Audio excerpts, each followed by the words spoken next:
Ambition is critical. We'll fucking get to that anyway, Yeah. right? But I didn't even fucking... I remembered, like, earlier on, I didn't even introduce last week's fucking... You haven't done it the last fucking 3 No, weeks? I did. I'm sure I have. This last week I didn't. So this is episode 29 of the Ambition is Critical podcast with me and Pat. What are you spilling water on my floor for? What are you ruined the fucking living room? Everyone else is burying. Hey, it's Friday, time to get back on it. Let's get on it. It's not Friday until you get it, Yeah. This is episode 29 with Leigh David back in the house, second time round. You right, sir? Nice to see you boys again. One of the 1,000 club members. 1,000 club members. We had a new entry this evening. Yeah, I seen that earlier on. Yesterday I had just because I don't check it that often, to be honest, but I just checked and they were on 999 and I was like, he was on 999 on the fucking night. How pissed he was, like, he's a fucking nightmare. You couldn't get the cunt out there. He's the only one who fucking sort of wanted to lift home.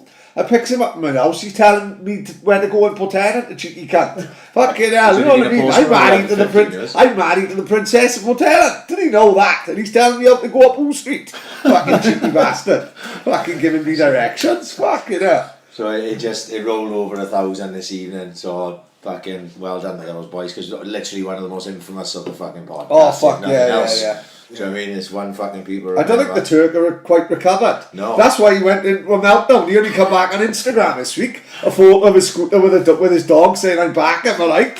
So I don't know what. I didn't even notice he'd gone. Turk, I hope we were like, get in touch, son. You know, next time we're going to be bad, let us know so we can show some sympathy. Because all I seen this week was a photo of him and his scooter and his Schnobits, his fucking Spaniel, saying, "I'm back from a bad couple of months." Fuck, I hope he's alright. I hope you haven't been to Afghanistan with Westie or anything. Fucking hell. I was worried the fuck. I didn't even know anything was wrong with him. I'd have sent the card. Fucking 100%. He wasn't in the Blue Hotel, was he? I'm not sure where he's been. I didn't know. Fucking hell. Turk, I haven't seen him out and about. Turk, we are thinking of you, mate. I mean, if you're still listening, fuck, you may have fucking jacked that in as well. He's like Dan Gums. Everyone just goes missing for in 6 months. I actually did speak to Dan Gums. Is he like, yeah? Yeah, he messaged me. It was only fucking last week, wasn't it, or the week before, that I said I thought that he... I thought he disappeared off the face of the guy who planet. sponsored us, you know what I mean? Good pop. Right? Yeah. So he actually messaged me last weekend and he said, "Oh look mate, I haven't been well and everything," and he said, "Look, I am back on board and all that," and I was like, "Right, okay, don't worry about it." Big shout out to Demon Shield. So at least he's alright anyway. Yeah, this is the problem, see, these fucking, this is the problem. People have breakdowns with work and shit like that. Fucking, who Googles health conditions on the internet, who fucking head's gone. I had a lump on my head the other day. I looked online. Within 2 hours, I had fucking herpes, bowel cancer, and athlete's foot. My fucking head goes to it. My fucking head went. Honest to fucking God. You don't want to go on the internet asking if anything's wrong. But you do though, don't you? You do. Mate, fucking 100%. Honestly, you know when I lost my voice, right, okay, and when I first went to fucking... Obviously, it was off for a while, and then I went to the hospital, and they stuck a camera down my... up through my nose and down through my throat, and the doctor said... What they found out, he said afterwards, is you've got a thickness in your vocal cords. I thought he said a sickness, because this guy was like Egyptian or some shit. Oh no, it was like a woman last year, fucking, have you got my cock book? Yeah. Fucking, Do Google it. Yeah, so like, you go like that then, didn't you? You go, sickness in my throat. I come out of the hospital, I was white as fuck. And I thought, fucking hell, so next day, like a twat, you go on yourself, don't Google it, and then don't Google it, and next you Google it, and then you 100% got throat cancer. Oh yeah, you know what I mean? It's like, I definitely shouldn't have started smoking at 15 and things like that. I quit like fucking 15 years ago, like, and things. That's what goes through your mind, like, 100%, I was on a fucking breakdown. The worst thing you can do is look it up. Oh fuck, yeah. Don't fucking look it up, you fucking die. So how would you feel it, son, anyway, after the marathon? Well, I'm fucking... You've been on the piss since fucking Sunday. Mentally fucked. Yeah? It's wrecked me. Because I just wasn't expecting to be that bad. Was it that difficult, was it? Well, in the end it was, yeah. Never. I wasn't expecting, I wasn't as if I'd taken it fucking easy. I fucking trained, done the mileage and stuff. Fucking got up there, 8 miles. Thought, comfortable. But it was like, so many people there, it was congested, so you couldn't really get into your stride. Didn't even know what said. You turn to left, you've got Shrek, guy next who's carrying a fridge in his pants. I'll fucking get onto that one. Yeah. Fucking the race and fucking Rhino was taking over me.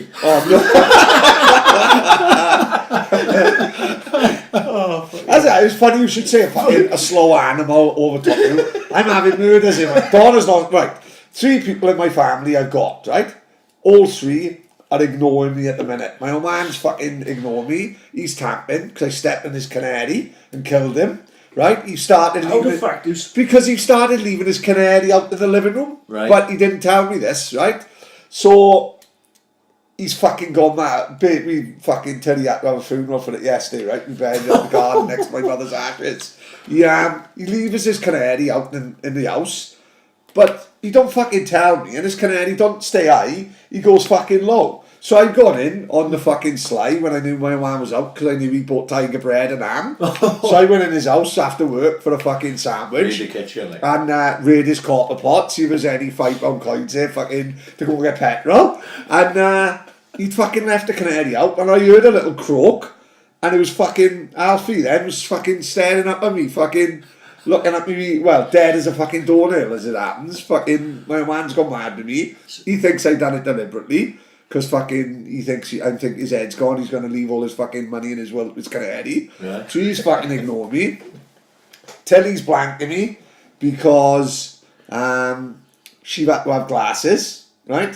So basically she got glasses, brace, freckles, I called her Snapchat filter. She's fucking ignoring me. Every fucker's ignored me. Oh, it's a fucking nightmare. It's fucking havoc in my house at the minute. Oh, that's right, Donna's blanking me as well. This is where he gets back onto slow animals overtaking him. She's blaming me, right? She's blaming me. We got a slug in the living room. Right. I can't catch the cunt for fucking life. I can't catch him for the death of me. He's fucking beating me. He's quicker than me. I don't know how the fuck a slug can get in the living room. He's Kenyan. Mate, he is. He's Moses Kiptanui. He's leaving trails in my living room. My missus getting up going fucking mad, saying this slug is fucking beating him. I'm getting up at 2 o'clock in the morning, 3 o'clock. Woke up the other day, caught him. Right? He was only fucking tiny, minuscule, that size of a nail. The fucking trails he leaves in my living room, it's like the fucking Clydach murder scene, right? Caught him. His fucking mates are back now the next day looking for him. Are they coming so well, I don't know what's happening, like, you know, they coming like the Goonies. So she's fucking tamping because I can't catch a cat. So it's not only you that's been overtaken by fucking Dave the Rhino. So what happened then? 8 miles? That's when I felt my legs first. At 8 miles? Yeah. Fucking hell, you prick. I can do 9. It's a long way out. What? Yeah, fucking hell. My hamstring went tight at 8 miles. And then from about 10, 11 miles, cramping up all the time. Never had cramp before in my life. Well, I fucking goalkeeper, haven't I? You know what I mean? Yeah. Cramp. Yeah. I've had it a little bit, once or twice in my car. I've never ever felt it up in my hamstring like that. Oh my God. How far was this? Just 10 miles, 11 miles. Jesus Christ, we've done more than that. Oh, Yeah. no. And it was like, Running. for about 5 or 6 miles, I'm like, didn't have nothing in my legs. Fuck me, Jade Goody done it. Mind did she done a kebab the night before? Fucking hell. Honest to God. And then I knew then after a few miles, the fucking time is fucking... Where you had any more then, didn't I? Yeah, well, it's psychologically draining there, but where he went wrong was like Leigh gave up drinking, he got a nutritionist, Yeah, right? He was having saunas. He starts being best mates with 2 marathon runners. Yeah. What's their names now? Jess and Darren. He got a new clientele of friends. Yeah. You know what I mean? And there's me getting hammered every week, With Big smoking Louis, joints, yeah. fucking... He would live like the Lighthouse family getting pissed as fucking organs. Fucking unbelievable, isn't I it? told you there's a method to my fucking madness. I know. It sounds like you've given up your life just to be in pain. May as well just add a tattoo. Yeah. Innit? Or have one of them Liam Todd Iron Man tattoos. Like, just say you've done the marathon, no one's going to question it when he was Bella Medina. That's what felt like. You know, I could see that, One time I fucking sort of committed to it. Yeah. Yeah. Fucking hell, it blew up after fucking 10 miles. Like. Because when I was at 9... You only get fucking cramp if your legs are fucking fatigued, don't you? Yeah. You know what I mean? Well, I was looking at 9 in the morning, and it was like, you know, just before the race kicked off, and that fucking road was just for miles and miles of people. You know what I mean? I thought, fucking hell, I hope no one comes down here in a transit now. Fucking Yeah, hell. fucking It would be the fucking biggest of the look biggest. what happened in the Boston Marathon with that bomb, innit? Yeah. You know what I mean? Fucking hell. So, I was I looking... didn't enjoy the occasion or nothing. Because you couldn't get going. No, I just didn't enjoy it. Why is it just too many people running? Like? Loads of people there, one, don't get me wrong, the crowds and everything, brilliant, but for me, fucking hell, I had to walk 3.5 miles before he starts the fucking From the hotel? Yeah, no, but then we get to from the hotel, the tube, and perhaps people who do I do in the tube, in the running gear and all that. Yeah, it is like. Is it really? Yeah. Bonkers, but then you're in the train station, you queue in again. You know what I mean? Everything's just to get to the start. Yeah. Everything's fucking just getting to the. Yeah, And you're standing there for fucking like hour and a half waiting. Why, you've got to let all the That's just the way Kenyans it off is. first, It's do just the way it is. It's Yeah. just the organisation of it. Like, I mean. Yeah. But They just do staggered starts. Because we with the Great Welsh, like we were down there for fucking 5 to 8, say 3 of us in a car. We jumped out, so I got a King Katrina, and it's fucking horrendous down That's there. awful, I think. We walked out Yeah. because you're supposed to be on the start line half a state. They said we walked out and we went fuck this. We went back in the car. We didn't go down until 8:45. We were only in the cold then 10 minutes until the race kicked off. You know what I mean? I had a little fucking warm up, and then he was away. About for ages. But unlike that now with London Marathon, because obviously you can't compare the tours regards to the amount of people who are there. You know, we were cramped at the start, and then you ducking and diving around people. You know, you find your way around people. You find your own little space, and then everything starts to open up. You know, so then you can get into your stride.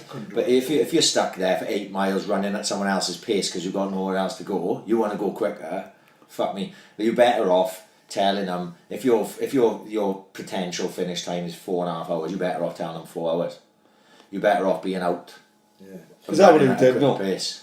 Or did he give a fuck about times there? I was looking at time. Right. I was looking at time. Up until 8 miles, I was right on it. But I was always, perhaps I was a little bit over it, and I was trying to perhaps go a little bit quicker. Just to see if it opened up and do a little bit. Oh, fucking hell. I thought I didn't go quicker. I said to Was you on your own or like on your own? Like that on its own is hard work. You know what I mean? Just mentally, like. But no, I said even I knew that it was going to be absolutely brutal. No, marathon's not fucking easy. Yeah, of course. But I knew it was going to be brutal from about 18. That's what we thought. I That's said, what I thought. I said 18, 16, I thought. 20 miles maybe, if you like, and then you've got to really dig in. But I wasn't expecting to fucking have to dig in that early. So Fucking 10 miles. You've got to dig in for 18. Oh my miles. god. oh, that'd be funny. That guy carrying the fridge fucking didn't blow up till 13. Oh, fucking Yeah. yeah, anyway. And fucking what's his name? Mo Farah's taking the wrong drinks and everything. He had to double back this up. He picked up the wrong one. He picked the run without Mandrel in it. Did he? Cheating He bastard. didn't have it with his Spanish fucking. all the crowds and stuff, right? At one point, there was this guy sitting outside his house, right, on a picnic blanket with his missus and a few other couples all in a baby, right? So I fucking just plodded along and I turning again, like fucking cramped up. Yeah. Trying to fucking stretch it out now, so on the bar he's like straight stretching on the curb and stuff. He comes running down and he says, "Fucking hell, Desi!" What? Right? Oh, of course it was. Right, yeah. Because you got Daisy on your Yeah, t-shirt. yeah. "Fucking hell, Desi!" He said, "This fucking cramp's a fucking killer." Right? I said, "Is there anything I can do for you?" I said, "You're going to fucking run a nasty miles if you want." It was fucked. I fucking trying to stretch. I said, "What can I do for you?" They went trying to give me water. He must have been a Yeah. posh cunt if he had a fucking garden in London. I In the texted front him there was on. not a fucking Yeah, bar, I mean. Fucking hell. No, loads in the residential parts is quite good, that is. Yeah. You can see they are outside the houses and stuff. Yeah. Donna fucking Gordon Ramsay told Donna to fuck off when she went up to see her mate run the London Marathon. She shouted fucking, "It's not a fucking risotto!" in his face. Told him to fuck off. Like she said, it was a hell of a day, mind being a spectator. Me and Louis She was nearly put on- crying. Shit, it was amazing. They all had the ball. Is it? Yeah. Me and Louis Yeah. put no names in the ballot now. Is it? And obviously that's just like a lot. You either get in or not. I can't be like. Have we got to raise money for charity? He raised a lot of money for Yeah, charity. that's one thing, you know. I raised a lot of money. Yeah. So for a good cause. Yeah. It's It's just that's an extra effort on top of Yeah, new of course training. it would be, You know what I mean? yeah. So I the reason I sign up for the Great Welsh is just like, well, I just pay them 40 quid and then I just go and run. from about 12 miles, all I said to myself was, don't ever put yourself in this position again. You wouldn't fancy what? Do you still think the same now? I texted him after I knew he'd finished, right? And I said, mate, fucking, I'd seen his missus put photos up on Facebook, Yeah. right? So I texted him and I said, "Oh, well done, mate, you know, fucking all that." And we were texting back and forth. So I texted him back, I said, "Mate, I literally signed up for a 30 miler yesterday if you fancy it." right? He didn't get back, did he? I'm not getting back to that. So I was pissed on Saturday. Yeah. Last week, you know, we talked about, I thought I'd do an ultra, like, you know what I mean? That's because, like him, directly after the marathon, you couldn't talk to me about running. I was like, fuck running, I'm never running again. But like about 3 or 4 days later, I was feeling quite confident. Fuck me, I think I can do that again. And I can probably do more, probably. That's what I'm thinking, because I'm a twat. So then Nicky Fran heard it, and all the SVR boys, they tagged me in these Gower 50 milers and shit like this, right? I'm like, I'm not quite sure I'm ready for 50 miles, but you know what I mean? So Nicky Fran sent me a DM, and he said, oh, look, this is 1 year, it's coming up in September, you've already got a large part of the mileage, you've only got to chuck another 3.8 miles on top. I know it doesn't sound like a lot, but when your legs are fucked, and they probably will be. It's 30-mile baby ultra, basically. Baby ultra. Fucking. Because give over. I'm pretty sure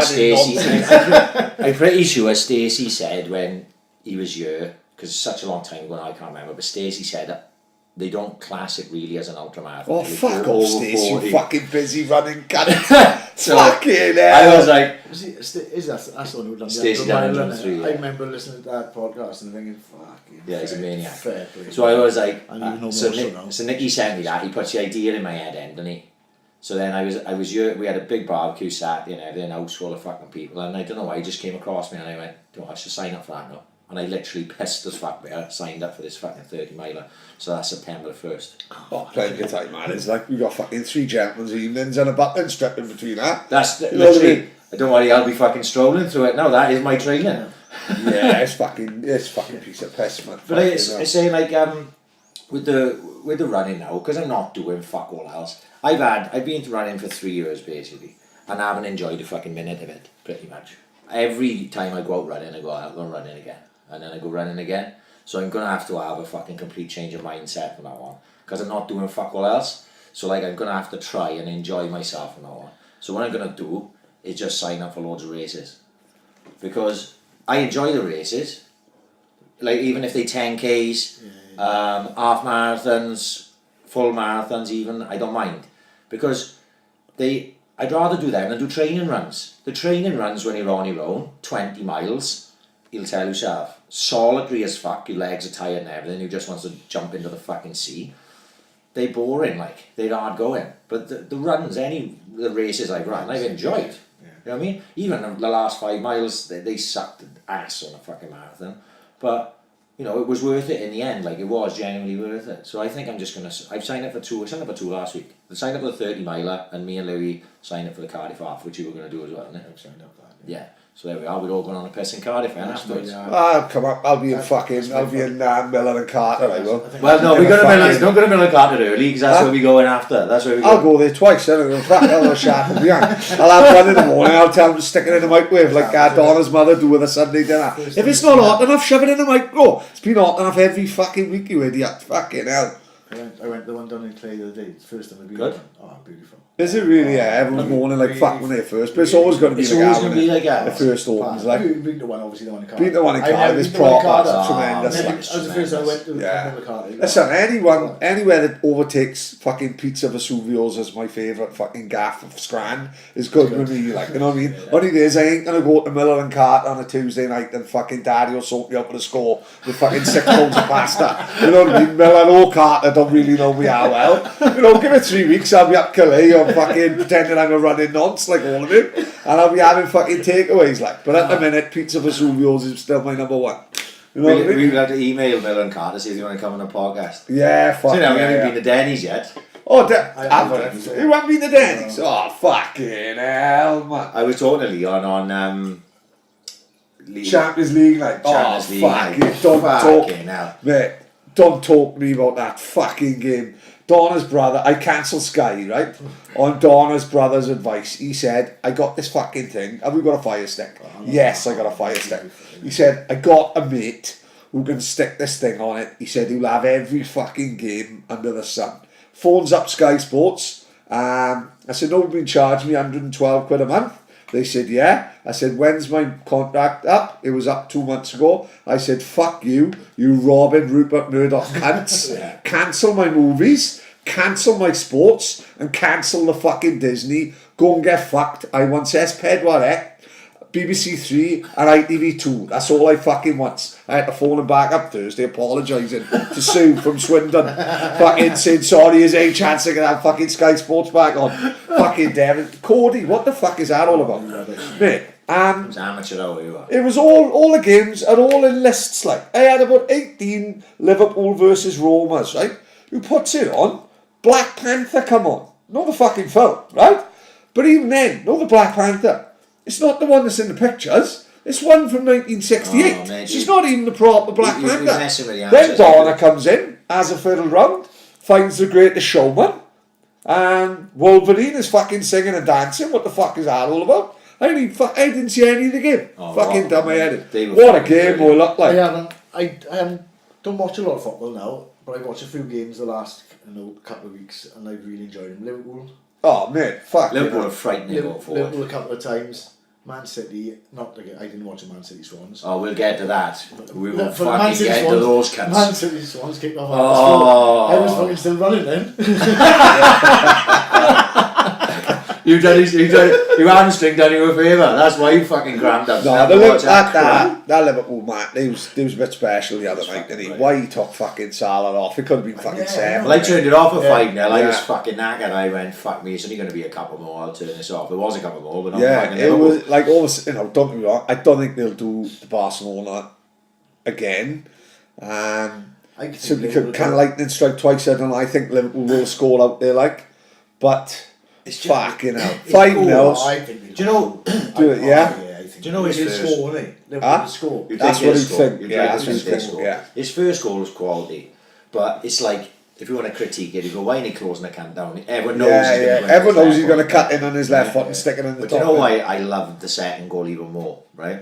Because when Firmino breaks the tackle on the halfway Yeah. line, Salah starts his run outside. It's brilliant. He Yeah, starts it's his run brilliant. outside the defender, and then just comes inside Yeah. and murders a defender. Just a little drop of the Yeah, shoulder and but don't you inside. think, like, His touch, the first touch. The first touch. yeah, Oh, like, Firmino's ball is perfect. I say though, that cannot be taught.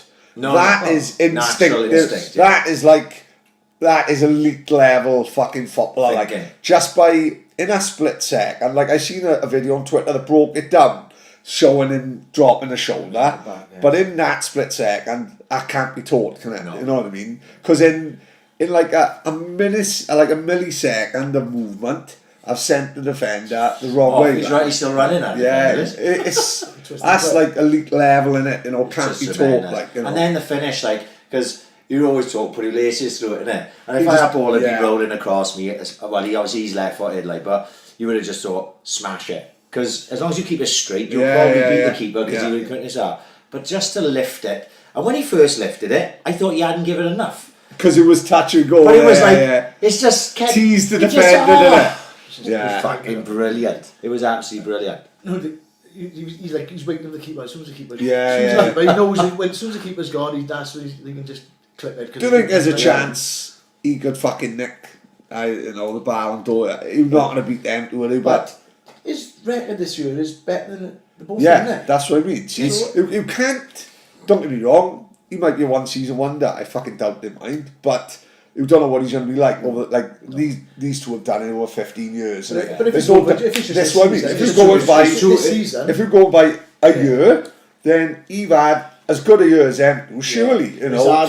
It's hard for people to look over the fact Exactly, that they've done it before. Like, but if you've got to go year by fucking year, that's fair. Like, you know. And I agree with you. Because I was looking at it, it was quite a big talking point on, people get carried away. So it was like, all the scousers are going, oh, Salah, fucking Ballon d'Or and all this, right? And then you got the other end, anyone who dislikes Liverpool is like, are you fucking joking, you know what I mean? And then you got the Messi lovers and the Ronaldo lovers. Like you say, if you take it on one season, he's as in with a shout as them. Yeah, of course he is, yeah. But when people are saying, you can't compare him on that level yet because these boys have It's done 15 it years, isn't it? Oh, for such a long period. But he's been brilliant. I love watching him play. It's great to watch. I love watching him play. Yeah. Every time he gets a ball, he runs. don't he run like Messi? Do you know when he picks a ball up and Well, that scurries? left-footed, like, He scurries and he's on his yeah. left foot, and his close control is so good. You know, like he just jinx like he set up the goal for, I think it was the third or the fourth, where he's got it on his left foot, and it's like as if he's probably, the guy's showing him his right foot. Yeah. The guy's showing him to go on his weaker side, but he moves so quick. Yeah. And then still with his right foot knocks a ball in, and Mane just tapped it in. He's just in, like, the form he's in. Yeah. The form he's in, he could win that fucking Champions League I've final. never really heard of him. Well, I saw him play for Chelsea, right? I couldn't. There's been a few with Chelsea. Yeah, De There's been a Bruyne, few. Salah. I remember seeing De Bruyne's first game for Chelsea, right? It was the first game of the season. Fuck knows where they played, but I watched it per year. And they're Chelsea at the same time as each other then, were they? I think so. Yeah, De Bruyne had man of the match. And he'd come from Vitesse. I think he was with Vitesse. He'd come from Vitesse to Chelsea, and he had man of the match in his first game. I never saw him play again for fucking Chelsea. I was like, what happened there? I don't know whether he got injured or what. I don't know what went happened there. But Salah the same. I saw Salah play, and I thought, fuck me, this guy's good. Not like now. Not like, take because he won this good with Roma either, was he? No. But I thought, fuck me, that guy got something, and I saw him a couple of times. And I thought, I'm surprised he don't get more games. Didn't happen. Another one I saw was a Cuadrado. He plays for Juventus now, the winger. But he came from Fiorentina, I think, to Chelsea. I saw him the first game he played. I went, fuck me, this guy is staying in that Chelsea side. He never fucking played again. Yeah, it's funny. It's weird how that happens with certain people, right? Yeah, it just sometimes it's just not the right fit, is it? Like, with Salah, he's fucking, whether it's the way Liverpool play, like really high pressing game and all that. But it's like the same as any player. Like with Suarez, when he was having that amazing time at Liverpool, it's like the vultures are circling as regards. Oh, of course they are. Real Madrid and Barcelona. Yeah. One of them two comes in, he's gone, isn't he? Yeah. And they're the only two clubs I think are going to attract players like that. The From top European clubs. fans all say, he loves it at Liverpool. Do you fucking been there 9 months? Like, you don't give a fuck. You got no. I'm sure he's enjoying. I'm sure he's enjoying his football. Oh fuck yeah. But, if Barcelona are giving the nod, the same as Coutinho. Coutinho is probably Coutinho leaving. That's what me and Leon were talking about. He said we've actually got better going forward since Coutinho left.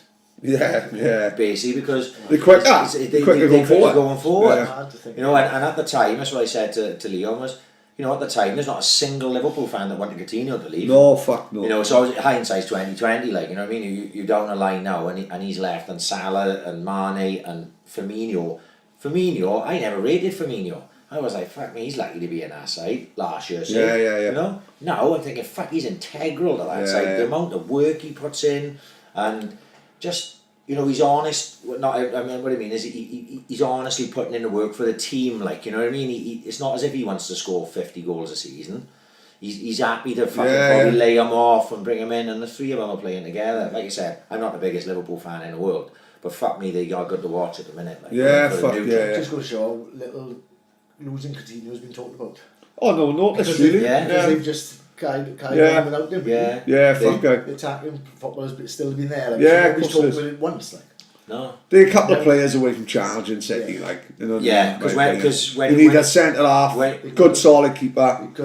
When you're desperate for a keeper. Desperate for a keeper. Even though that Karius has been a lot better recently, he's not the guy who's going to win you. No.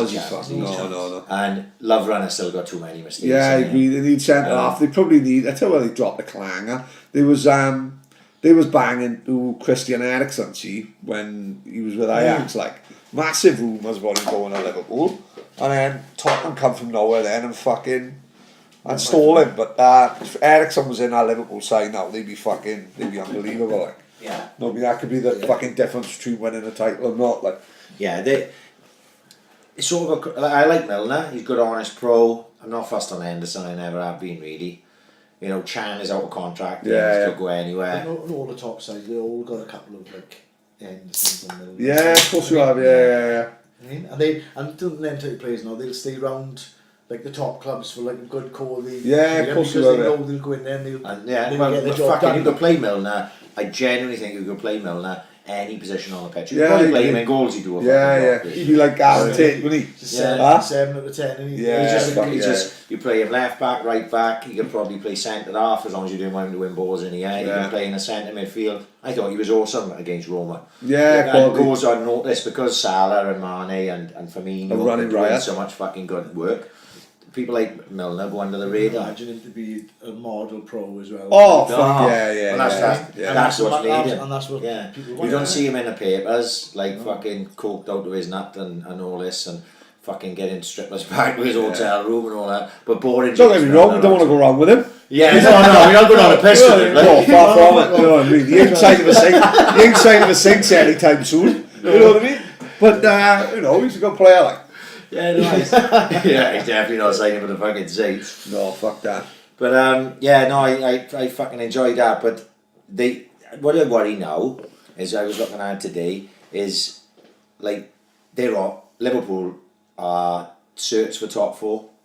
I just thought so. Yeah. So it'd have to be something disastrous. So if you were there now, you're going to leave out. You'd leave out all your big players on Saturday. Well, this is what they've done, and they fucking cost them against West Right. Brom. And So they, Salah, Firmino, They Mane, played Van Stoke, didn't Dijk. they? They're playing Stoke, who are fucking garbage. Yeah. No, this But that's does, bad for this us. doesn't help the fucking Bad Swans. for I us. still think I we're going to know. go, you know. Mate, we've pretty much gone every way on the fucking podcast. Like, Yeah. there was a time where we thought, ta-da, we gone. Then we had a nice little run, and then we thought, fucking hell, we like fucking 15th. So 14th, 15th, we out of I've been worried it. No, about no. them. It's looking, everyone around us is picking up points. It's fucking, we- and the way we played against Man City was a fucking, it was I can see a, it. oh I my can see it. God, mate. It You was, just fancy Southampton, go and get a couple of results. They got some good attacking players. Yeah, They've got Bournemouth at home this weekend, so that's got to be a game. Big that they're derby. looking to take Yeah. points, Yeah, you know what I yeah, mean? I haven't. I don't think they've got a bad squad, Southampton. No. I'm amazed. I'm amazed they don't there, to be Yeah. honest. Like, but I've known to lose my fucking napper over the Swans, and I've been trying to chill out. And this podcast have helped a lot. We talk about it, didn't we? Like, just talking about it. It sort of chilled me out and everything. And on Sunday, I don't expect fuck all from our game. I'm thinking to myself, me and the kids are sitting here, the game's about to kick off, me and the two boys. I said, right, should we pick a score each? I said, what do you think it's going to be, Niall? And Niall goes, 7-0 Man City. I go, oh, fucking I like a bit of confidence from the Island. a bit of positivity Yeah. there from Niall. I said, Kian, what do you think? 6-0. I went, right, I'll have 5 because I can have everything under 5. Yeah, of course, yeah. Can't Got to win, like. let the kids win. Yeah. So That's why they folded up the snooker table and won't let them win, like. so I goes for 5. Now, I didn't think we'd get done 5. I thought we'd be a little bit more positive than that, but you could tell from kick-off. Now, Man City are fucking great. They are fantastic, and they got all the players in the world if you let them do exactly what the fucking Swans did, which was just seemingly not do anything. Be beat before we got on a We pitch. just sits fucking so deep against the top it was side. fucking And shit. People say, that Carlos was quite attacking. I don't think he's been Not away attacking. from home, 100% not away at from all. home. And the only time he's been different is if we've been behind, he'll throw it at the game. He'll chuck on a couple of forwards and go a little bit. But that's unbalanced fucking, and that's try- hardly but fucking, no, that's hardly groundbreaking making new stuff. fucking No. Carlo Ancelotti, No, is it? exactly. You know what I mean? He's no Bill Shankly doing that. no, how many times are you going to win right backs to the walls against the top sides? You're not. We had a one, didn't we? You know what I mean? We We beat Yeah, Arsenal, yeah. Liverpool, beat when Liverpool we backs beat to them, the wall. yeah. Liverpool, no, Arsenal one was bad. Yeah. They're not going to get too many of them results against the No, top no. sides. They're going to, you know what I mean? Especially- So it means to go and have a little bit. Have a go. Yeah. Have a go. But it's got to be... I didn't see any of it, but that's what they've been like against the top sides. Do you know what? They didn't even then, right? Like, we were 3-0 down half time. And But even we've been then... against everybody away from home, haven't we? Even then, I wasn't pissed off. I was like, right, you know what I mean? It's what we expected. Alright, we are shit.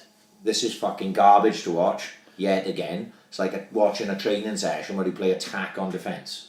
You know what I mean? Yeah. That's Yeah. exactly It's what all it's over like, the right? pitch It's as well, fucking it's garbage. fucking shit. It's anti-football. I don't like it, but I'm going to sit here now and I'm going to put myself through it. The two kids are fucked off. They've had enough. They're upstairs playing Fortnite or something. Yeah. You know what I mean?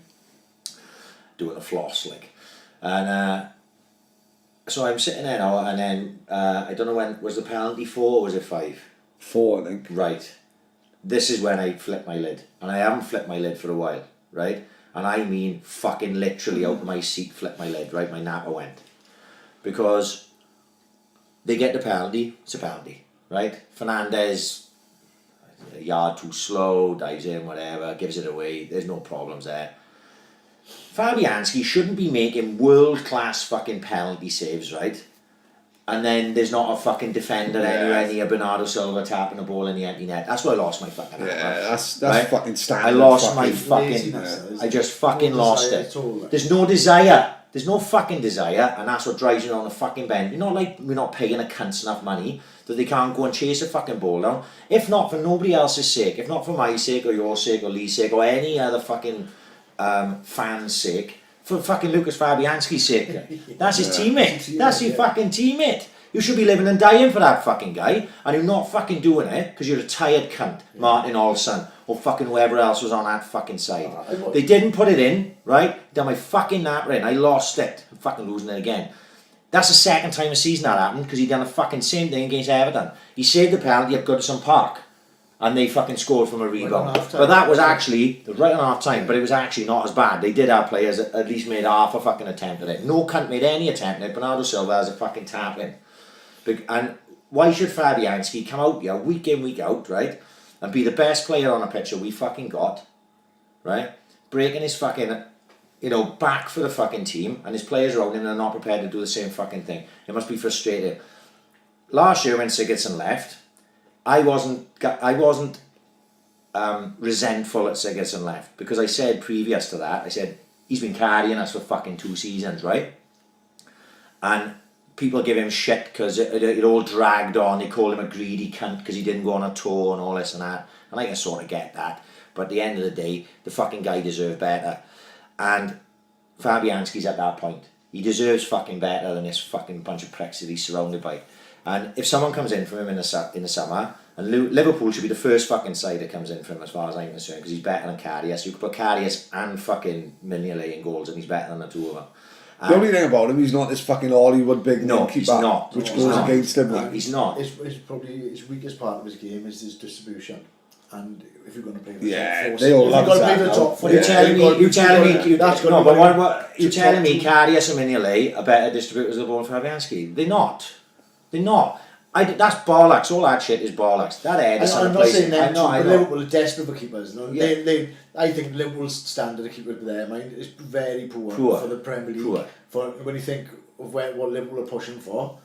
But what I'm saying, for Fabianski to go and play into a top 4 side, I think it's because I think I disagree, because that only comes from this fucking new age fucking football where a goalkeeper got to be a fucking sweeper, where you got to be Franco Baresi. No. The goalkeeper got to keep the ball out the fucking net, right? Leigh, you kept the ball out the fucking net. You wasn't pinging 30, 40 yard balls across the pitch like Donny Smith. Unfortunately, they fucking don't think they got. Yeah, that's the way they look at fucking. Look at Joe Hart. Huh? Look at Joe Hart. Yeah, Joe bombed Hart. out the club straight away. I remember before Guardiola even fucking joined Man City, I seen a fucking paper clipping of Guardiola saying you don't rate Joe Hart at all. It's fucking passing and good enough. Within a fucking month of him being there, Joe Hart was fucking gone, mate. He lost his head and shoulders contract. He was fucking shipped out straight away, wasn't he? Don't get me wrong, man. Fabianski is fucking superb, but for as good as he is of everything else, his distribution is probably a little bit less. I think he's an all-round game, but that's the thing that will stand out for him as well with the top 4 sides. Hopefully Klopp could not for my fucking sake. I hope Fabianski stays here. You know what I mean? But he's probably going to be the next one we cash in on. Just fucking. I worrying thing in. The guy deserves a chance. When you cash in on who centre forward, then you could pick up a centre forward, like, you know what I mean. You cash in on who centre half, like Williams are gone. Fucking Everton fans fucking detest Williams. Yeah. But who cash in on who keeper, they are fucking hard to come by. They are fucking hard. They play the hard. When you're talking about teams like Liverpool and Man City struggling, because Man City struggled at first, you know. Yeah. They took a while. Even United, to an extent, you know, when they got rid of Schmeichel, look how many keepers they went through before they found Van der Sar, like, you know, who talking. I only saw yesterday there was sorry to get you off No, there, go just on. as there was the Premier League's greatest own goals. Right. And me and Niall were watching it yesterday, but and at Massimo Taivi, do you remember his Yeah, first yeah, game? yeah. It was- Matt Letizia, it went from about Yeah. 30 yards, it trickled at him and it went fucking straight through his body and under his legs. Just goes to show, though, the difference what it takes to be a goalkeeper with their top sides. I mean, because how many goalkeepers we have? No, like Foster. Yeah, Foster. Went out, didn't he? Went out on loan twice. Brilliant. Playing for West Brom, playing for Watford, making loads of saves. Yeah. Goes back into Man United. You guess his debut. He's gone from maybe having 16, 17 shots on goal Yeah, in a of course, game yeah. to having 3. Yeah. With the 3 One important ones. corner comes over, misses a cross. That's what he's going to remember. Yeah. Yeah. You know what I mean? No, But that's right. when he's playing with the lesser sides, they're making saves and they always remember. He's always like 8 and 9 out of 10. Yeah. He makes really saves. Exactly. Yeah. And it's then, but then it's the smaller details that matter when you. Same as De Gea. I remember when De Gea first They came give in. De Gea a They lot of give shit. De Gea Yeah. a lot of stick. I like, think I probably greatest give De keeper Gea in the a world, lot. now, isn't he? Yeah. By a fucking mile, like. Oh, he's just incredible. Yeah, he's fucking All unbelievable. the talk of him was, oh, is he ready for the Premier League? Exactly, And all that? Can he adjust to it? Yeah. Yeah, but going back to Fabianski, I hope he fucking stays. But I feel for him, is what I'm getting at. If you had players around him that were gutsy like he is, then you know I wouldn't probably feel so bad for him. But they Stephen Carroll at Jack Castor. Jack Cast, and he writes the fanzine Swansea. Right, yeah. So today he put up a thing about the new fanzine that's coming out and it's going to be there for sale on Saturday. So I saw it and it's like I'm gonna do it a massive fucking misservice now as per fucking usual, but it's like a never-ending circle of sell your best players, you know, replace them with inadequate players. Yeah. Go lower down the league with it, and it's this, and then that's basically whatever the article is. Obviously, because it's in the fanzine, and that's what it is, and that's where we are. So, the saleable assets we have at this point are Mawson and fucking Fabianski. Sorry. So, what's to say that they go in the summer? Go in it. They're going to go. Well, Mawson it's going to be. I would actually say it's more likely to be Mawson because Did we talk this week of Man United? it was last week. Yeah, I actually had it written down on a note to talk about it last week. Was he close to the England score for the World Cup? Well, he was went to in- that he was in Mickey the- Mouse squad. Yeah, didn't he? yeah, He yeah. didn't kick a ball, did he? Did he? No. He's not really in. He's not really close to No, squad. no. But he was a regular for the under 21s. Is he too old for the under 21s? I'm not sure. He played in the I don't know, Euros isn't and all that last year. Because I watched him play with you. I think he scored. That from bring him. boys through, don't they? England are trying to bring boys who've been through the age. Yeah. And then they'll just stick to what they know, like. They just put for certain squads. They'll bring them in and Yeah. give them a run in the squad. Never fucking play him, man. They never play. Well, Tammy Abraham got in fucking squads and everything. It's good PR for them as well, isn't it? Oh, of course it is, yeah. But they always do well in the unders tournaments, don't they? Well, they have. You know what I mean? They've won 2 World Cups, haven't they? Yeah, fuck yeah. It's funny how they can't replicate that and when it Did you comes to see Man senior City squad. brought that boy on? That Foden. Oh, right, yeah. Foden, is it? Yeah. I think it He's was. been in his squad quite a bit. Oh. Decent. Yeah. Well, you've seen his feet. Yeah. Oh, man, he can play. No, I watched that guy can play. I watched a bit of him in one of the cups, Yeah. and I only sort of carried on watching the game because I seen his name. And I thought, Yeah. I only remembered him from that the under-18s World Cup. Was Yeah, it? Yeah, from there. So I thought, I'll watch a bit of it. Oh my god, they've done the ball well. It was just like Exciting. exciting But do you stuff. think sometimes in British football that gets fucking taken out. taken out of the players? Coached out of the Like players. Joe Cole was this fucking player when he came through, like he was doing stuff fucking Kevin O'Donnell was doing in St Joseph's School. Then, You know what I mean? Unbelievable. Like And you had to worry fucking about more what you had to do defensively. exactly. That's what they do. They kills They it. get in innit? track and back Yeah, and yeah, shit. yeah. When you have the ball, Yeah. you got to get in that space. Yeah, He's mate, thinking about imagine- that. You're not a left winger who were fucking wing back, and then you've got to worry about fucking what he's doing. Imagine going trying to get after. Gaza to track his man and Exactly. things like that. It's just not Yeah, going to fucking yeah, yeah. happen, is it? You know, No, you've got fuck. some players you've got to just let play. You've got to carry them. That's actually what we were watching again yesterday. I mentioned Letizia earlier. There was Letizia 100 Club.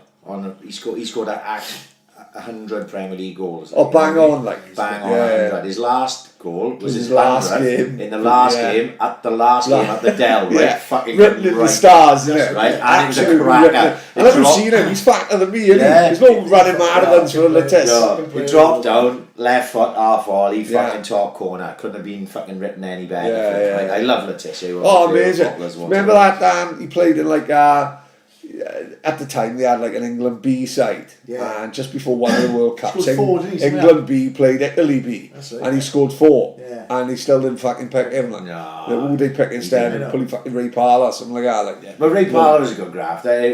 grafter. He's not a Tissier, was Not a it? Tissier. You know what I mean? Fuck Tissier me, I'm a is fucking not, grafter. Nigel Bragg scored 30 goals in a year. I couldn't do that. Like, granted, Nigel Bragg couldn't track back for toffee, but still, Well, he innit? could score from his own half. Exactly. Bobby's little dazzler. Fought on the front of the post, him and Bobby Charlton, innit? Brilliant. Bobby Charlton had been so stressed since he had the fucking plane crash. Working with Braggsy, fucking he couldn't get him to defend. But yeah, no, I fucking with the Swans. What I was thinking about, like, well, you had to see it. Obviously, you didn't see it. We 4-0 down and players are walking, right?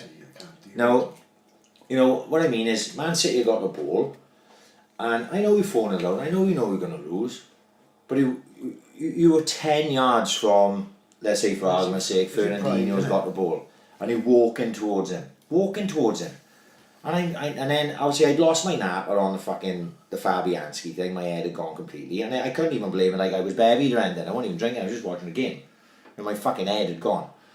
And then you start seeing players walking, and I'm like, where is their fucking pride? And then what I remember then is, our first ever Premier League game was Man City at. Yeah, I remember it. Yeah. Watched it up Ocky's house. I watched in the gatehouse of the boys, right?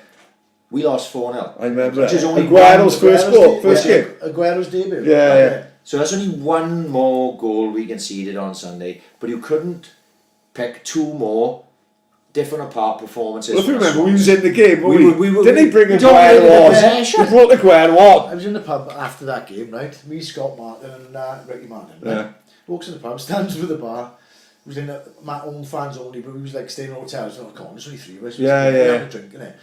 Stands with the bar and talking to this guy.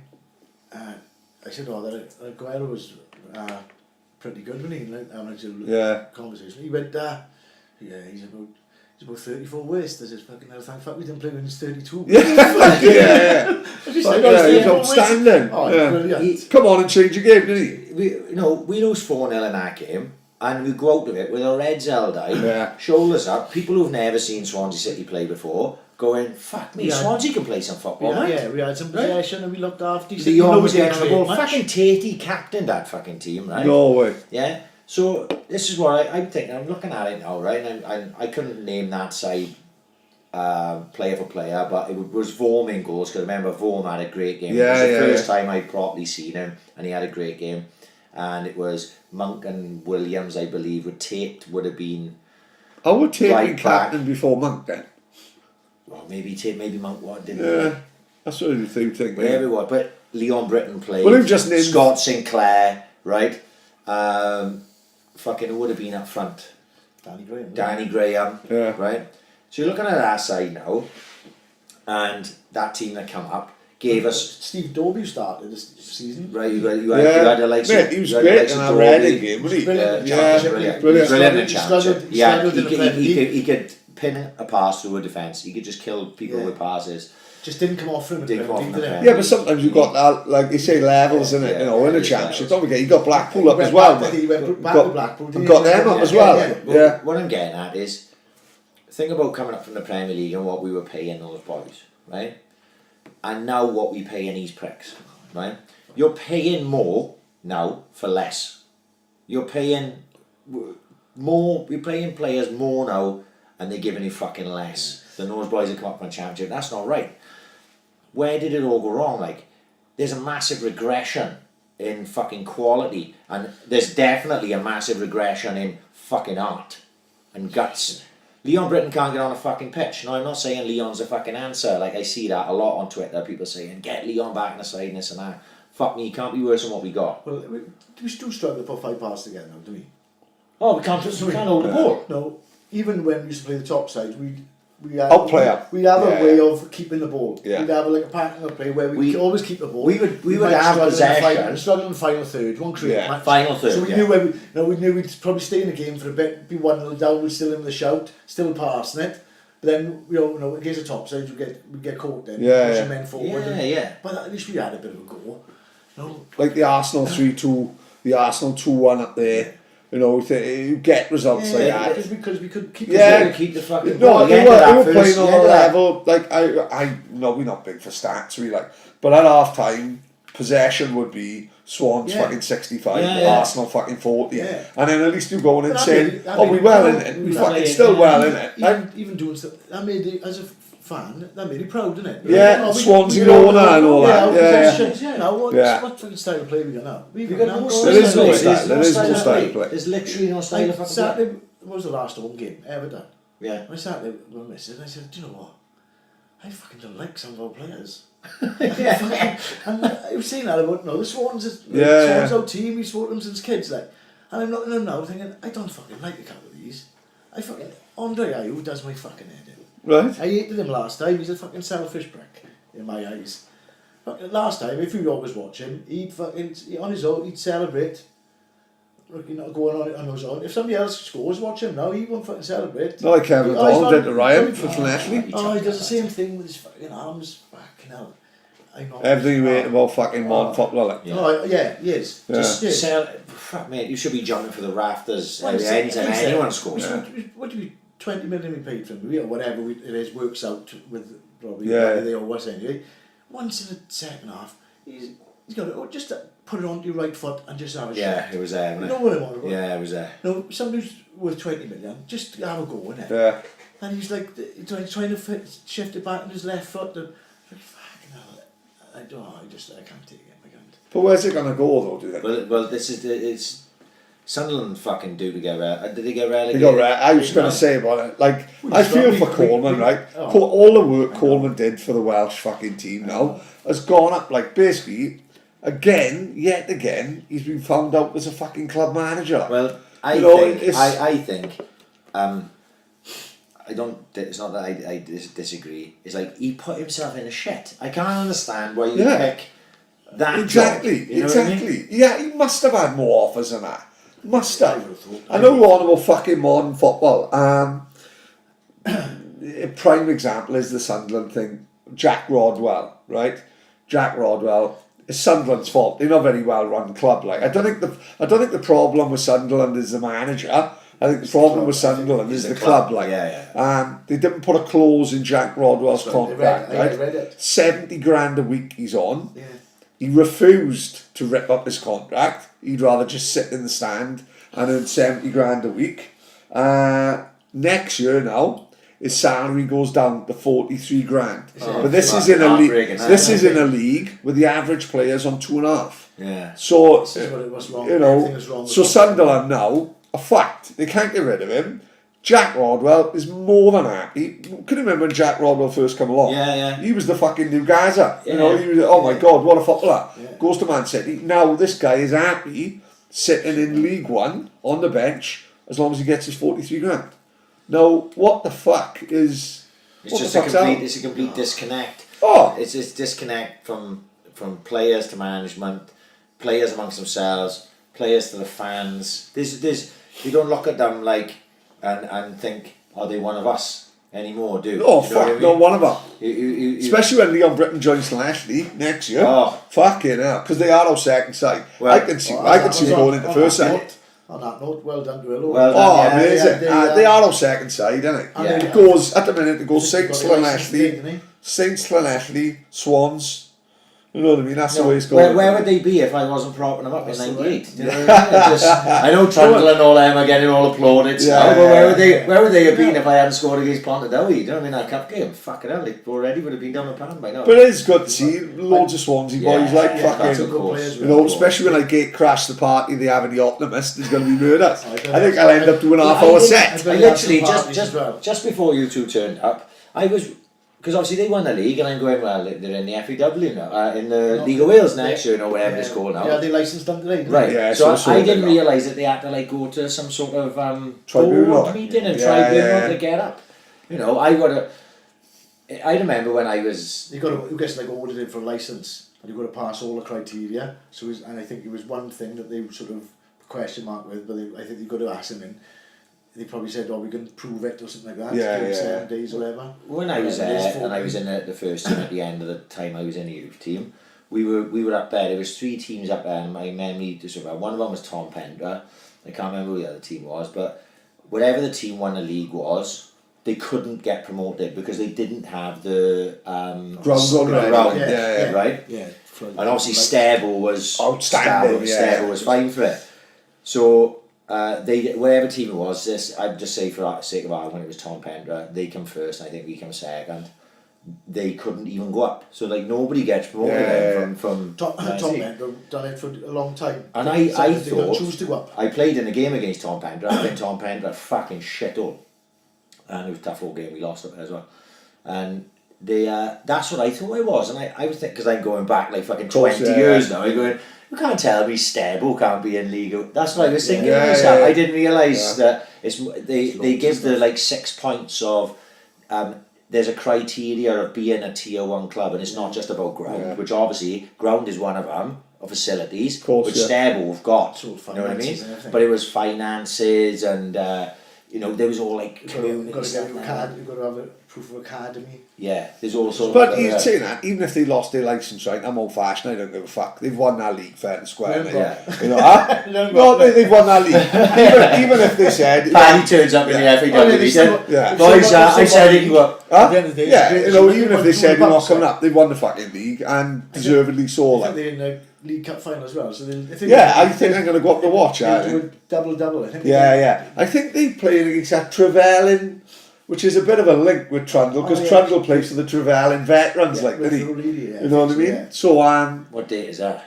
I'm not sure. We'll find out. We'll go up to that. We'll have podcast day up. We'll get fuck! They better put us on a guest list. Fucking 100%. We passed paying. Well, that's what I'm hoping now. I'm hoping the next 2-3 weeks. I'm hoping to get Andy Hill and the captain Joe Clark in. Yeah, that's the fucking plan of attack. What about Lee Bevan? He'll have to stand up the back. Bevan didn't coming on yet. After he fucking run over like his grandfather when he scored. Like fucking hell, behave, Bev. So fuck it.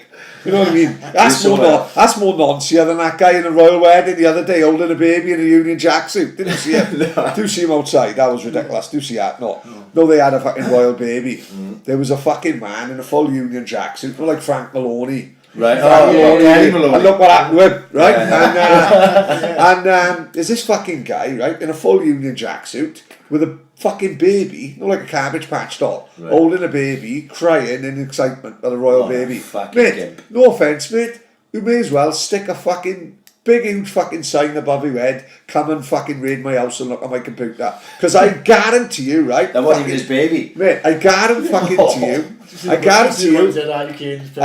guarantee you in 3 fucking weeks, right? That man will be on front of the Sun saying, everyone remember this guy? Look at what we found on his computer. Yeah. Genuine now. 110%. No, you're laughing. 110%. He's going to be done with Savile and all them. 110%. I bet he got It's a Royal knockout on tape, the fucking nonce. Well, I know you were saying about Andy Hill and Joe Clark. 100% they come in here. I've been working like a fucking cart horse behind the scenes. Oh, amazing. Well done. Right. Done some graft. Should we tell everyone? Or should we? Fuck yeah, because we got one confirmed anyway. Oh, right, go on. Right, so Michael Howard, Swans full-back of the past. Not the politician who couldn't sing the fucking we did think about bringing him in. Him and Billy, gloves are off. Yeah. I thought you fucked it when fucking Stevie Jones last week said he fucking shit in the fucking this is what's great. We could talk openly here because Michael Howard is way behind on happy days. Right? By the time he catches up, he won't know what's in there. That's how he messes. He literally messes me because I told a story about when I was on a North Bank and I shouted at John Williams, we'd be better off playing fucking Venus Williams, right? And John Williams turned to the crowd like that and then walked away with his head down, right? It was about fucking, I was in my teens, like, right when that happened. And he must have listened to that podcast. I don't even know what part, because we're so far down the line now, I'm not even sure where I said that. But he's listened to that podcast with that story on, right? So he's messaged me, sent me a tweet, they sent the podcast a tweet, got, like laughing faces, got a new fucking nickname for Super John Williams, #Venus. So when he sent it to me, or some shit like I was anyway, along them lines, and I'm looking going, I don't even remember telling that fucking story. It took me, honestly God, it must take me 15 minutes to work out what the fuck he was talking about. Right, and I've worked it out then. So then I sent him a reply, like I messaged him, and we messaged back and forth a couple times on Twitter, and I said, Mick, you'll have to come on soon, like. And he said, yeah, mate, I'm up for it. So in my head now, I just wrote down the dates for the next like 8 weeks, say, right? Yeah. Because I'm trying to get ahead of it, because no leaving it the last minute, which Yeah, I we do fuck, it. yeah. Pretty No much offence, Leigh, but it was the last fucking minute job he was. thank fuck you done the man, then otherwise we'd have had chili back in you. So I guess now, I said, Mick, I'll send you some dates. What is shaking his hand? He's like, he's like a no Phil, he'll be alright. It's not the worst thing he ever said to him. So I got the dates down, and I said, Mick, I'll send you some dates. You know, and we'll pick one up. He said, I'll bring Venus with me. Oh, imagine this. He said he loves Don't it. forget, now, right? I loved him, man, when he won that fucking race before the Rumbles Cup. Patrick. He was my idol. The date is done. No way. The date is done. With fucking, It's with the flying confirmed. Wigan as well. With Super John Williams, the fastest postman in the West. Fucking hell. Sorry, Lee, get out. Fuck off, Lee, we don't need you. Fucking brilliant. Michael Howard and Super John Williams is... Oh, fuck me, I've just forgot the date now. Don't worry. We have to do it on a Friday night, though. Yeah, that's fine. Are we Because- doing it in the other one, Denny's? Well, are they big enough for Denny's? Yes, they love Denny's. Well, and we'll have free scran. We pretend we comped them. What- So they think they always just. We might get 30 quid out of them as well. What you'll have to do is you'll have to sort the fucking phone out, because I'm sick of sending you smoke signals. Right. Okay. Yeah. Because you can't speak to Leon otherwise, like. But Super John Williams and Michael Howard, I believe, is like May the 15th or something. Friday, Oh, around amazing. that time. So I had the same breath. I thought, right, while I'm on a roll here and this is done, I'll message Brett Johns. Nice. And I'll message Owen Tudor Jones. Nice. Good. Fuck Because yeah. I got some. lined up in it. We had, what happened with Owen Tudor Jones was he was supposed to be on. It was all set up, and then Mitch died on a Saturday. Me and him wasn't feeling in the right headspace to do fuck all at that point, let alone obviously we were putting Owen Tudor Jones in a position then where me and him was all fucking all over the place. I explained everything to Owen Tudor Jones, who fair play is a fucking Have you gentleman. listened to his podcast? Right. I like it. Yeah. I've I been listening to it. I've been going through it, and Some crackers on it. some absolute crackers, and he seems like a good laugh. You He's do fucking seem great, good yeah. fun. Yeah. I do seem good. He takes a piss out of himself Takes a piss out of massively. himself Like, you know. massively. So that is always a winner for me. Like, so I messaged Owen Tudor Jones today. I took out the date for Mickey Howard and John Williams. I said, look, we got these dates coming up, and basically it leads us to the first game of the World Cup. Oh, we'll Right. St. Greaves Eve, Ryan and Paddy World Cup special. Right. I've been planning this for ages. I'm bringing in new order. We're going to sing fucking World in Motion and everything. I can't fucking wait. I've been practicing the John Barnes rap. You've got to hold the game for Takes doing us- it at the right time. We got next week sorted. Next week is done. We know Westy's coming in next week, and Mickey Howard's coming in that day. So there was like a few days. So I sent them to Owen Tudor Jones, who got back to me and said, "Can I let you know tomorrow?" And I was like, "Yeah, mate. You know, there's no rush. But it would be easier for me to know, because obviously I'm trying to organise it in advance." I sent to Brett Johns, who obviously last week Brett had said, as soon as I get back, Yeah. because he was in America when he must have tweeted saying, as soon as I get back, we'll do it. So obviously it's hard because now. Yeah, Brett, we'll do a different night. We haven't got to do. We'll no, do we two in a have, week. we do 2 in a week. Yeah. If we get Brett- big hit, Yeah. Brett, obviously it's different. I'm sure if Brett had won on the weekend, Brett would have been fucking steaming back in, and we would have been able to get him out the fucking house. It's hard then when you're losing it, because it's We his don't want to first- push either, do we? I didn't want to push, but I thought to myself, fuck it. Do you know what I mean? Just put it out there. He knows we want him to fucking come on. Even if we go do 2-1, we can Yeah, have 2-1 exactly, after, yeah. No, well, we just crack on, you know, we'd be alright. Denny's, we fucked. Yeah, Because Denny's. I'll eat them out the we'd be fucking at pancakes. Paddy and Denny's 3 times in a week. Mate, it's fucking outstanding, man. Is it? Oh yeah, it's great, man. I'm like big fan of Denny's out in America anyway, right? Big fan. It's like fucking like going into the scene from Pulp Fiction, like, you know what I mean? Everybody cool! This is a fucking robbery! You know what I mean? I'm a fucking big fan. Then over here, the burgers are proper. Donna will just have 3 desserts. She's a gutsy bastard, but she don't like savoury. So she'll just have pancakes and a waffle and pancakes again. They fucking There's tremendous. burgers as well as all that. Burgers are tremendous. Best burgers in Swansea. That's including Five Guys. Paddy's doing a tremendous job. Huh? You keep going. Yeah, no, honestly, this is the fucking ball. I ain't got no fucking ties to anyone. I'll say what I fucking think. It was fucking hanging. I'll say it's fucking hanging, but it's most certainly not. You know what I mean? I haven't fucking been yet, but if if we get so into the Jones on and Brett and things like that, I'd love to have him, yeah. You know, because this is the spiritual home now of the podcast. Like, you know, do you know what I mean? Yeah. We had Trundle here. Yeah. We've had, you know, so it would be, but at the same time, that would be tidy because I'd be a fat cunt. But it'd be like 2 hours of podcast, it would just be me eating. Yeah, I agree with that. So did you see this? I saw today, it was fucking hilarious. You must have seen it. Swans goal of the season on Twitter. Oh my god, fucking hell. Have you It's seen like it? something from Jossie's Giants. Mate, it's hardly fucking 101 greatest goals, Gary Stanley and fucking Justin Fashion, who? You know what I mean?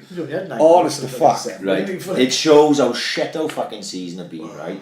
When I think there was 8 goals, right? And 4 of them would have probably got on most teams. I'm not saying they would have won. I can't remember. Would you take a shot? What do you think you can remember one that was goal of the season?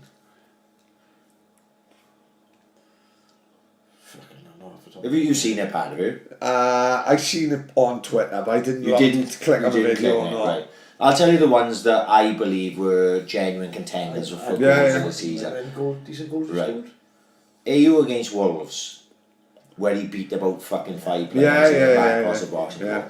What do you take away from that is it's like in this day and age, in our day and age, it'd be Wolves in the FA Cup and he's beat 8 players. He's an ex-Ricky Villa. Yeah. But in this day and age, it was about 7 people in a fucking stadium and no one cared a fuck. Yeah. It devalues the goal. Of course it do, yeah. Right? Yeah. So that was one of the goals. Then it was AU against Palace in a league where he cut inside the guy, he took a touch out from his feet and he smashed it like an arrow across goal in the far corner. Right? It was a good goal. Very good goal, right? Then it was Tom Carroll against Notts County when we thumped them down there. Right, that was a good strike. That was a good hell of a strike. strike. Yeah, He just comes in on his left Yeah. foot and he bends into the fucking stanch. It was a good goal, but at the same time, it's that exactly same thing as AU's. It devalues it because it's not Notts County. You were fucking 6-0 up at the time, and there's fucking 33 people and a dog in the fucking stadium. And the last one was Boney against Stoke. Another game we lost. We went 1-0 up in about fucking 3 it's a good minutes. goal at the start. Olsen swings the ball in and Boney runs onto a side foot volley. It was a cracking goal. It was well worked. I gotta be honest, any one of those 4, really, they were all good goals. I don't think one stood out in front of the other. But they're not like goal of season's contenders. the ones, no, that's what I'm getting at, right? But that's the best of what we got. So what else was tossed in? I'm gonna go to the worst one last, right? So in there was Key against Burnley. If you remember, the ball come across the box, AU stepped over it, Key took one touch and it dipped. And basically it went through the crowd into the bottom corner, keeper's beat. Yeah. If you want to take that, the situation and the game, it was the winner in the game and all that, I can understand why they would add that in there. It wasn't a good goal, he just hit it from fucking 19 yards and it went in the fucking bottom corner. But tell you that, so maybe we knock that one out there, right? Then it was Klukas against Arsenal, away.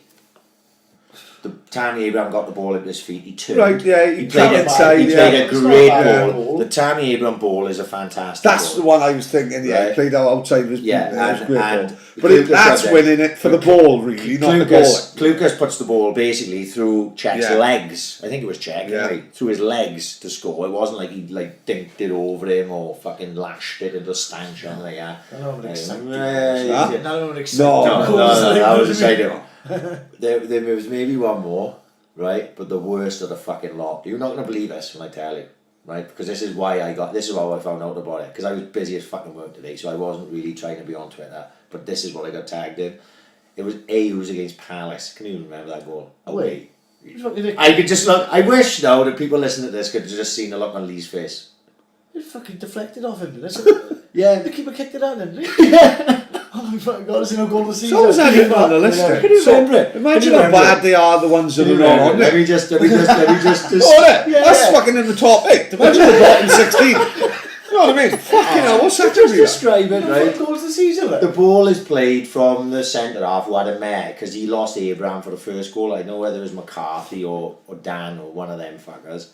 He basically turned inside, he rolled a little short one into Hennessy, who sort of bottled the 50-50 challenge, knocked the ball onto AU, and it ran on, and AU just runs up and then toes it in from about 4 yards. They have a finish from Goal of 4 the yards. season. Oh, fuck yeah. Goal of the season. I just, honestly, God, I'm looking at it and going, I know I wasn't the only one because I saw the responses on Twitter, but people are going, the media team must have been taking a piss when they put that in. And actually, they put like, on this day, and they pops up on Twitter, we fucking struggling, can't put 4 past again, and then they put a fucking little thing on. It's when we were fucking winning the cup. There's a guy on Facebook, Is it for they going to try to wind us up even more? Like? yeah, there's a guy on Facebook who does like on this day, I think, and I think his name's Richard Williams. I quite like them because it's a fan saying what happened.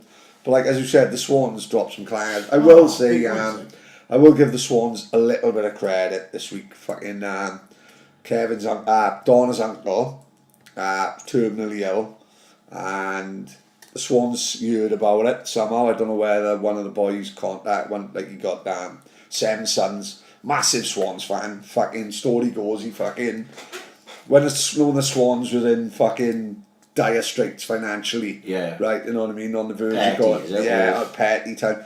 He's a brickie, fantastic brickie, but he was fucking typical 80s, isn't it? He's on the elbow. No, like Mickey Flanagan. Yeah. I gotta leave work for a minute, I gotta go and sign on. Innit? One of them, right? But Kevin give his fucking gyro, right, to the Swans. That's how big a fan he was, like, left himself skint for 2 weeks to give money to the Swans, like, that's how big a fucking fan he was, you know, that's how much it means, like, but he was ill, and someone got hold of the Swans, they invited him down to the training ground, right, spent all fucking day there, him and his 7 boys, all fussed him, all the players coming over to him, how are you, all having photos with him, and there's a photo of him, I loves the photo of him, with Alan Curtis had come up, and you can see Kevin's face have lit up, absolutely lit up, you know what I mean? It was fucking, not to see Curtis, it meant more to him than, it looked as if it meant more to him than anyone, right? Cracking, like amazing fucking experience for him.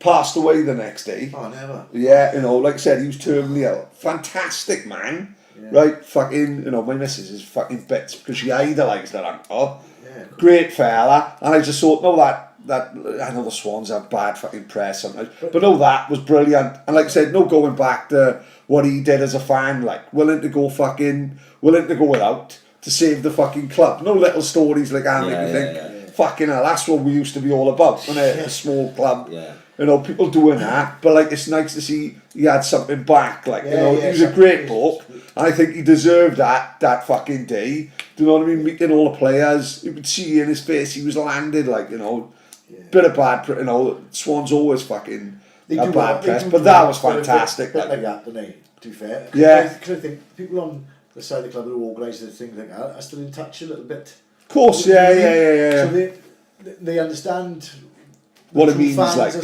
course, because they had sort of, a lot of them are mostly only Swansea people and Swansea fans, fuck, So it's like you say with I love looking at Trundle's Twitter to just see what the shit he does. Amazing, absolutely fucking awesome. Brilliant. It just, and it couldn't be a better person in that. It's not me. That group was made if he, don't know what, he might be on fucking thousands. Don't know what.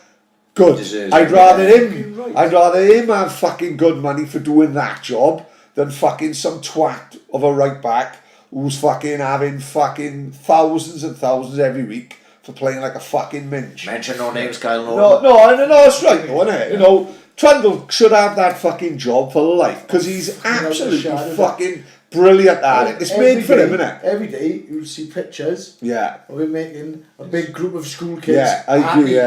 You've seen him. He's mugging the kids off and everything. He don't give a fuck. He's ruthless. There's videos of him on a pitch with like 10-year-olds. Oh yeah, don't stick him on there with a football. Oh no, he's not nagging them. But fuck that. It must be great for them. Like they're chasing him around. He's sticking it through their legs. Yeah, exactly. Fantastic. Yeah. Imagine how when I was a kid, Colin Pascoe coming to school and fucking nagging I'd have been fucking wanking for weeks. I would have, wouldn't I? I didn't give a fuck. Colin Pascoe, brilliant. Second only to Tommy Hutch. Tommy Hutch and someone might come to the school. He was a horrible Scottish cunt. You wouldn't catch him anywhere near the fucking school. We should see him all the time in Union Coffee. Really? That's the oldest he was going there. we went to Never when we walked down. Yeah, We were yeah. sitting in Union Cafe with a Which one's Union Calf? very tiny little one, past Halifax.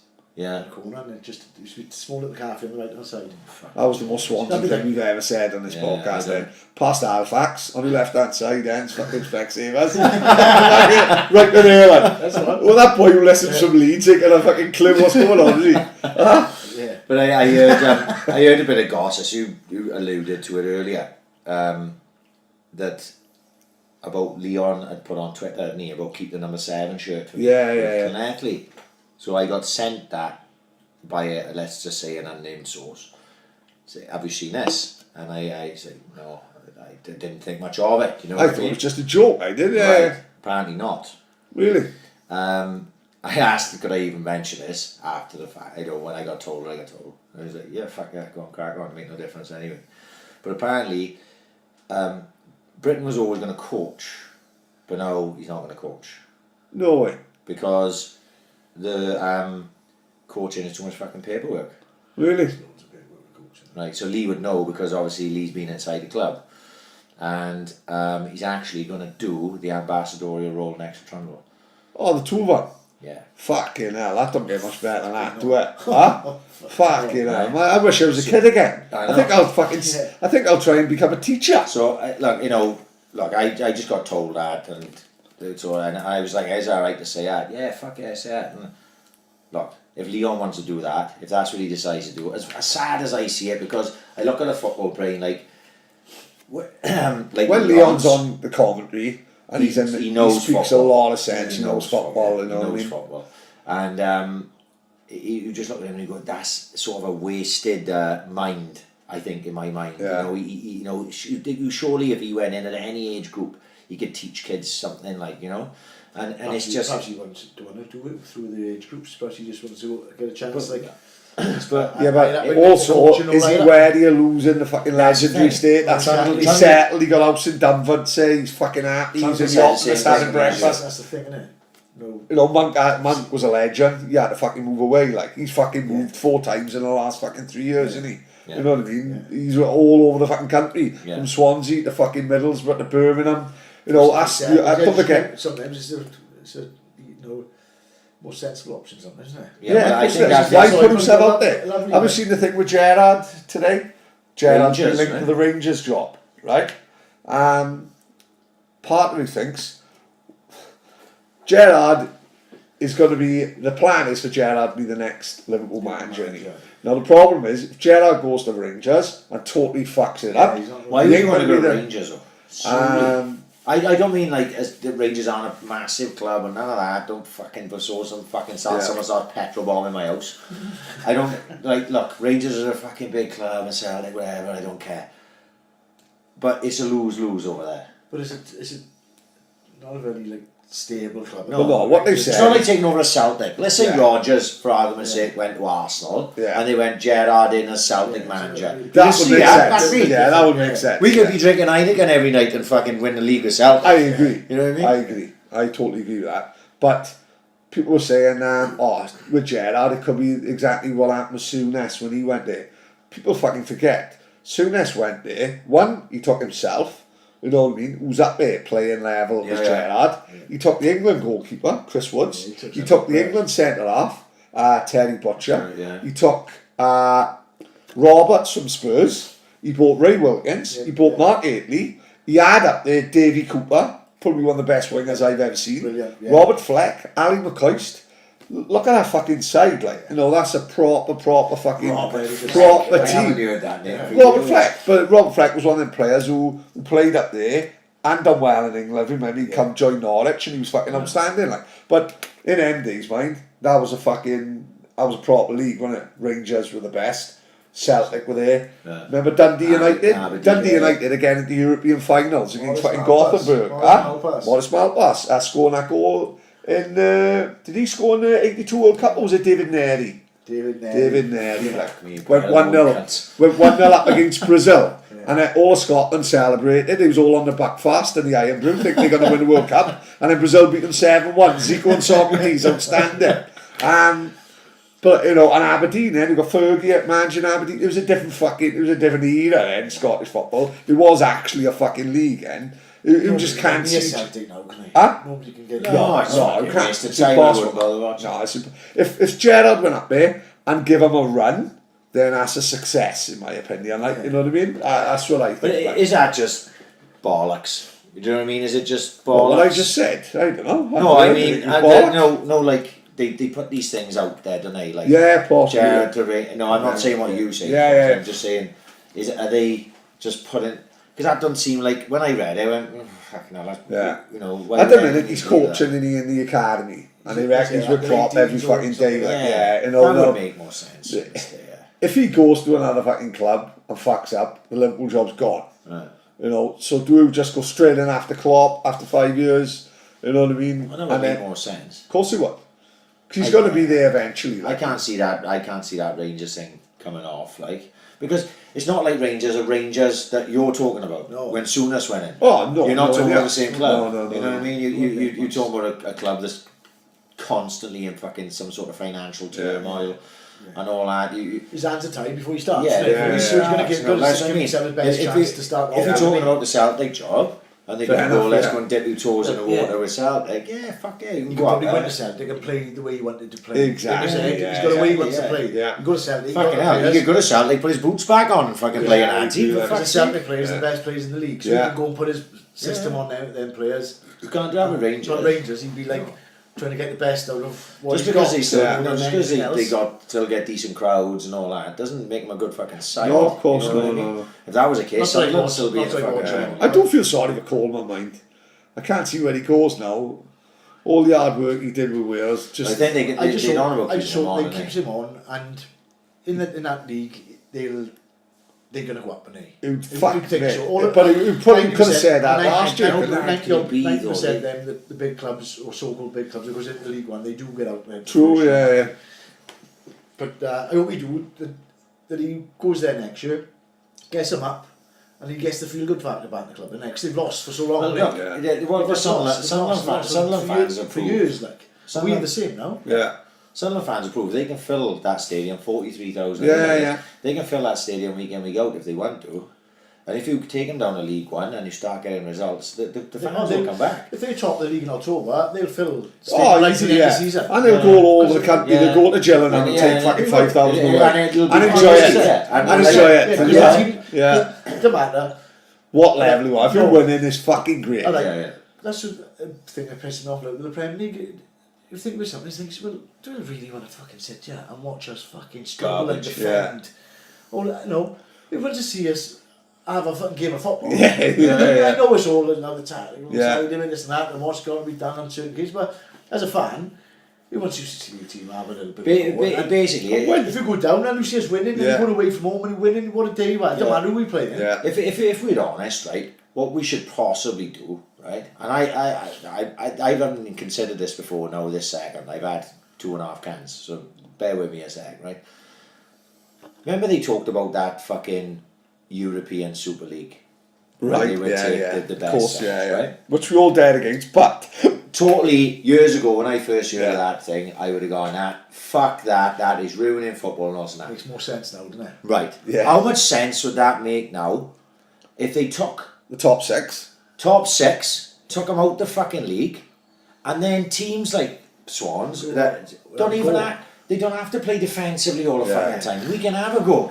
We've got a chance. You haven't got to have £1 billion squad, have you? No, you don't have You to have a don't billion pound like, squad. yeah. Because you can go to Burnley are like 6th or 7th on it. Yeah. Right, you can go to Burnley. We've already beat Burnley this season, and it makes things more of it. So, I'm gonna ring Sepp Blatter now. Oh, he's not Yeah. fucking boss anymore. No, Fuck's fuck, the boss now. no. It's that guy from Jamaica. I'll still ring Sepp. He's probably he's the puppeteer and he's the Illuminati. He's behind the scenes. It Dan, who'd have that then? That fucking European fucking league would be like a 5 o'clock. It'd be like a 7 o'clock on Saturday. No, can't watch Wednesday it. night. No old school No, fans like- would watch it, but they It's won't like a bother. league at the top of the Premier League anyway, so you may as well take them out. And the same in Spain. Yeah. If you may as well, you can take six. you can take Barca, you can take Real Madrid, Possibly Atletico. Atletico, and even maybe Sevilla. Take them, they can fuck off. In Germany, you just take Bayern, and Dortmund for the fucking Dortmund for the Green Wall. crowd, Yeah. right? And you go through the leagues and just go on, they can all fuck off, and then normal fans of normal clubs can go back to enjoying football again instead of like There's no money in there. throwing no stuff. money in there. No money in there. But So there you was go never off any- on a Saturday. yeah, but when you'll be we- playing 3 o'clock on a fucking Saturday, Yeah. maybe a Tuesday. You know what I mean? But normal fans will go back to enjoying fucking football again. I'll bring the safe standing in. Oh, Yeah. Well, And why they're not starting the clubs bringing it in? Like? no, I They did. they got it. Yeah, So why can't I did see today that Stephen Carroll again. Fuck me, let me shouting up my Jackcast. I don't know. Do they do that for I us? don't on know. it? I'm not sure. very much. Doubt it. Listen to the Ambition is Critical. They were leathered last week. Yeah, listen to the Ambition Critical. They've told where the Halifax and the Union Cappy was. Yeah.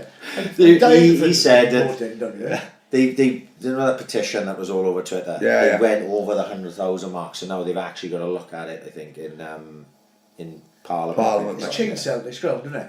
Yeah, of course they have, yeah, Quite yeah. a couple of years ago, Yeah, perhaps they weren't doing as well as they probably expected, perhaps. And now, fucking even the normal league game, because they got that little corner where they all stand Yeah, up and yeah. sing, Yeah, they were saying that when the atmosphere had died a little bit. And you heard it from fans of Man United, Liverpool, all the clubs really that up there. They've got new. Maybe Liverpool's is not new, but it's like except on European nights, Liverpool is quiet. Yeah. You know what I mean? We'll do see it fucking Wednesday night again. He was all sitting on top of the police van. Yeah. You know, fucking. But did you- that's what did he you- fucking won. There's not many places better on the European. No, not the fucking Did you, Wednesday night. No. Obviously, the guy got Something different. clobbered outside, didn't he? I think he got stabbed, I think. Yeah. Because there was one video I saw and I assumed it was that guy, and then he said he was in a pub and he won. Roma fans come down the back of the cop. I don't know if you saw this Right, video. yeah. They came down the back of the cop and they just started wading in. It's like they had chains and Yeah, they had belts and all that, belts didn't they? Yeah, and everything. And one guy was laid out. He was proper kept in, and they were weighing in a few others, but they didn't look like oolies. You know what I mean? They were just like your average fan. Yeah, they with look like his scarfers, family. don't they? Yeah, they Yeah, were yeah. scarfers. It wasn't. But I saw another video then earlier where the old Bill were basically smashing all the Yeah, I've Liverpool seen fans that, back, yeah. you know. And I think it was Transalpino, I know that. Like Yeah, they said, yeah. Liverpool's biggest firm. Merseyside police. Merseyside police, Yeah. you know what I mean? And they were back to back. But not that, obviously, you know, then you see all this outcry from Liverpool fans going, this is fucking horrendous. You know, and obviously no one wants that guy to get hurt, and you know me either. Take all that But bullshit. fuck me, you can't have Liverpool fans. If they hadn't done that to Man City, do Roma come down and do the same thing again? Do you know what I mean? Yeah. It's like you can bring these things on yourself. Yeah. You can't shout, oh my god, look at this injustice over years regards to guy getting stabbed, and then you sit on top of a fucking police van like that, shaking it. You know what I mean? Yeah, It's of course, like yeah. you can't have it fucking. If you both want it ways. hostile and then it comes on top, then Yeah, exactly. We said the other week that we loved that hostile atmosphere. Brilliant. We Oh, good to that, you know, the atmosphere, we look at it, what it's like in the stadium, Amazing. electric, I and, wonder- and what's- and you see it outside and they singing and stuff, Yeah. yeah, if you were just singing and you were creating an atmosphere outside it, fair enough. But obviously it just goes... One thing I wouldn't say though, when the guy's getting fucking kicked the fuck on the Yeah, floor, what's I the guy would do- certainly the guy wouldn't be was on my doing it? fucking camera phone filming it. No, well, You know what I mean? I don't understand that. Somebody put something like Did you this, see never the- walk alone or something Did you like see that. that? Yeah, It was yeah, memorable, yeah. Chris. It was that Brilliant. Josh Williams had put hashtag YNWA, and Millwall Chris had screenshotted one of the guys turning as he's walking through the turnstiles, as I like leaving his mates there, and he like MS painted run a circle around him, and he said, "This guy did." You know what I mean? You'll never walk alone. Behind, but yeah, they'd all stand in there filming instead of fuck, at least get fucking stuck in, like, don't get Fuck, I leave couldn't your believe mates getting filming kicked it, the like, fuck. especially when we know the fucker. Yeah. You know what I mean? Well, maybe they did, maybe they didn't. I don't know, but you can't leave people getting kicked the fuck out when no. you're supposed to be your own fans, like, you know what I mean? With the back of the fucking cop. If you've seen something like that happen, even if you weren't going to go and do anything physically yourself, Don't film it. You won't be filming it. Don't And if you're film trying it. to do Oh, something, fuck it. Yeah, don't Be the last thing on my fucking mind. I may pick up my phone and throw it at someone and keep them away from me. Yeah. But I definitely won't be film. fucking. I definitely won't be filming. But this is why we are fucking dinosaurs. This is the culture that we live in now. You know what I mean? It'll be a bit airy next week in fucking Roma. Oh yeah, for you the fancy being a little fans, scout to go up Yeah. there. That'd be airy Give as up fuck, this. yeah. No. Well, If you're going to go on that trip, you've got to be able to enjoy it. I remember Yeah. Napoli when we played Napoli in the Europa League. I remember them coming into town because I was working. That year, we played St. Gallen, didn't we? Right? St. Gallen. Who else did we play? The Russians, wasn't it? One's in it. No, Krasnodar or some shit like that. Anyway, St. Gallen come heavy, right? I was working at fucking 7 in the morning, and they came in buses. You know, like you get bus from Switzerland, and it's like fucking 18 hours or something to get over here. I'm going on a wine street to drop someone and go to fucking Clean Yates at 7 in the morning. There was buses turning up in Casa Gardens, like 3 buses. That's how early they were in town. And they weren't oolies. They were on, because what I found out afterwards, because I picked a few up from the hotels, right? And they were good as gold. These Swiss were. Yeah. They were good as gold. And they were explaining to me, they were going, see, in Switzerland, our national average wage is 3 times that of the UK. So let's say, for argument's sake, he said, your average wage is 20 grand a year. Yeah. Our average wage is 60 grand a year. How was that then? Because just the way I don't know. Yeah. I speak to the Illuminati. I didn't fucking invent Because they all fucking selling us fucking Rolex watches exactly. for fucking grand. If you take a fucking tenner in this country, is 30 quid in it. They've got 30 quid. So they come here. It's like fucking happy hour all day for them. Because they are bringing wedges. They are bringing it's just like us going to fucking Warsaw and that, is it? Absolutely. It's like us going to Poland. It's like us going to Poland and it's fucking 80 pence a beer for them. Yeah. So they are rolling in 7:30 in the morning. So they are rolling in fucking with their Rolexes, eating fucking Swiss chop with the cow on the front of the bag. So this is what I found out. That day, St. Gallen were all over the White Street, right? And I was up and down there, dropping fares off and picks up, because I'm in town quite a bit, like, obviously. They were good as gold, like, they were having a good time. They were what I would consider good fans. They were enjoying themselves. They just have a sing-song. They were having a sing-song. They did a little walk up the fucking... They all went together, I remember seeing up the high street where people were filming it from the flats and stuff. Oh, done it's all great, that. isn't it? I don't mind that. They just walk up and roll up and sing song together. The old bill of a sort of escorting them, there's no aggro and all that. And it was great. So the next morning, that's how I found out about it. Was the next morning I picked up a guy from, I don't know what it was, and I took from a hotel, 4 of them, and I took them up the trains to where they were meeting the bus, and that's when they told me all those things.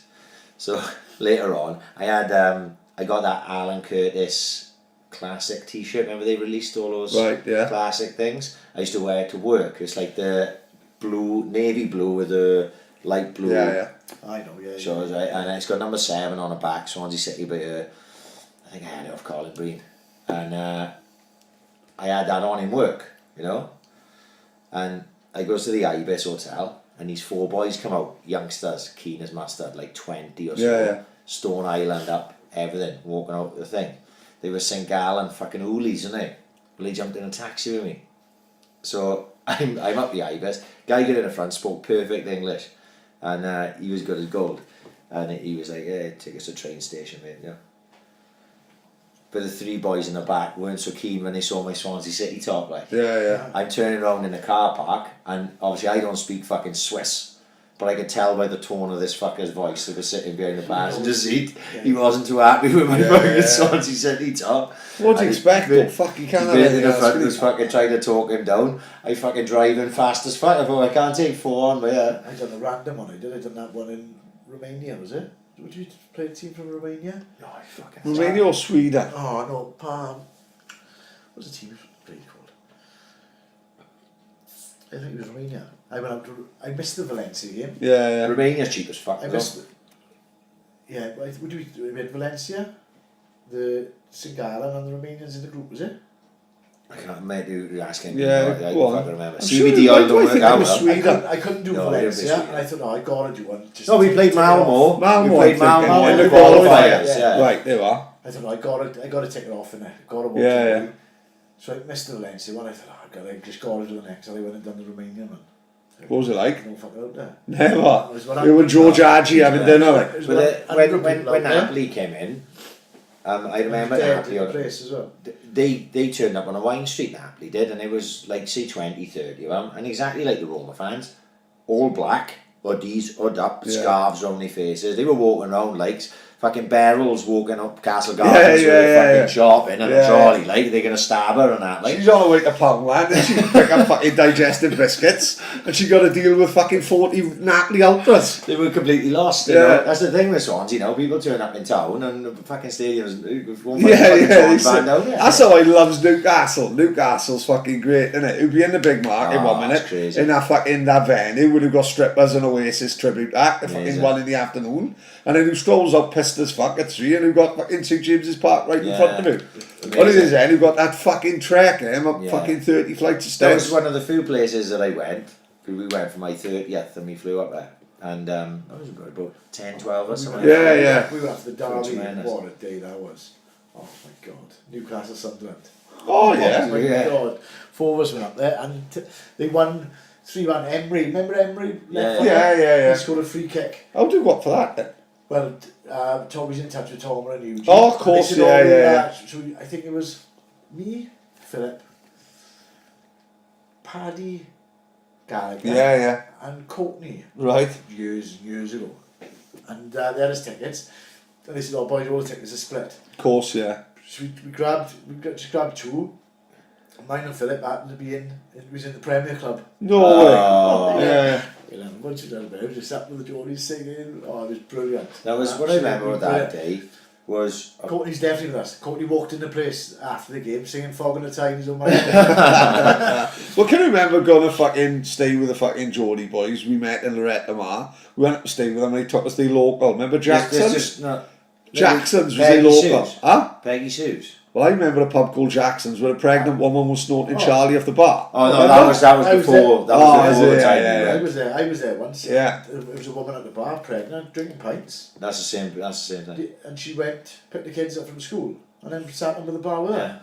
Well, we went for my 30th. This is the We went for my 30th, and over like we get the Premier in, puts our bags in, walks out. It's 10 in the morning, and there must have been about 14 of us, right? We sees a taxi. I think Jamie Breen was on the phone to Eugene. Said, mate, go to Peggy Sue's. Ask a taxi driver to take you Peggy Sue's. I'll meet you there now, right? I'm on my way. So we walks up. Jamie goes to the taxi driver. Can you take us to Peggy Sue's? Guy just laughs. He goes, Geordie accent like. Mate, you seriously want to go to Peggy Sue's? He said, yeah, we want to go to Peggy Sue's. No, we meet no mates Eddie Newcastle boys. Fucking hell. I remember him picking up his little mic, like on the taxi there. He said, boys, he said to his mate, come round the rank on High Street. And he said, there's 7 guys here, I want to go to Peggy Sue's. And he laughed, right? Then he just put the mic down and another taxi come in. And we all go to this Peggy Sue's. What was it like, Pad? It was fucking party. It was like the titty twister. It was like the titty twister. Oh, it was fucking party. Oh my God. It was karaoke at bananas. fucking 10 in the morning. Two big fat women singing fucking Sweet Caroline, wasn't it? It was fucking bananas. I stayed in a hotel on Quayside and went to all the local pubs all weekend. Didn't go into Never. I do like Newcastle as a fucking trip. Newcastle. I don't know. Is it still as good as it was? Newcastle's great. I remember getting in a taxi. Taxi picked us up from Peggy Sue's, and this was like 12:30. Obviously, game's kicking off at 3. And taxi driver knew Toma. He said, "How are you up here, boys? What are you doing over here?" Yeah, amazing. He said, "I said, we with our mate Toma. Fucking hell, he's the biggest car thief and biker." He went like that. That's literally what he said. Yeah. Right, I was laughing my head off. So he goes down. He takes us into whatever that main road is that goes into St James's Park, and that was one of the first away games that I'd been to where fans mingled in the pubs. And there was literally no malice at all. There was no malice at all. Yeah. You had Newcastle fans over here, Swans fans over here. Everyone was singing back and forth. We was having a laugh. Everyone was pissed. We walk into the ground together, like no aggro at all, And it was great fun. We've been in a couple of away games with the Swans. The home score. Oh yeah, great. Yeah. I can remember going up to Sunderland, went to Baby's Head when my daughter was born. Gone to watch a game, freezing cold. We stayed in Newcastle for the night. We said, we watch a game in Sunderland. And then Newcastle, ideal. How far is it? I'd guess I'd say 20 minutes after. Oh, fuck, that's perfect. It won 5. Yeah, it's perfect. Who knows what Sunderland's like on a night out? Everyone have a fucking clue. After the game, the boys, we had to get a metro back to Newcastle or whatever. I'm sure Davo said last year when we went to Sunderland for that last game that kept us up. I saw Davo Brain and his missus in the bar in Sunderland, and he said to me it was fuck all in Sunderland. Never. Yeah. But we went in the pub right up to the ground. This guy comes stood by us, right? He must have been about 6'8". So Ray Bennett's gone, oh for fuck's sake, here we go, Lee boy. This guy starts talking to us. So where was going to the bar next? We were drinking, mate, got him a pint.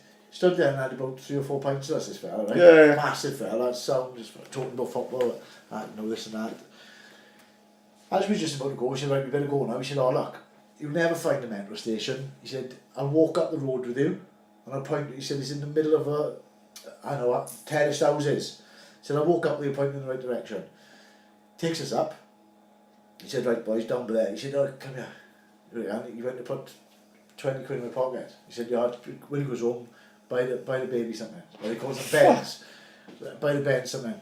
No way. Yeah, he said, well, get us something when because he knew he was asking him where the baby's head. Fair dues to him. And no, you're saying, first of all, you're looking at him thinking, oh, fucking hell. It's going to go off, like. And he was sound as fuck. What a lovely fella. Well, we went to the gate, if you remember, in the night. We came back from a game. Oh, Paddy set the fire alarm off. Remember that? In Newcastle, yeah. Bad news. I'd only done it for a novel. It was 3-0 down.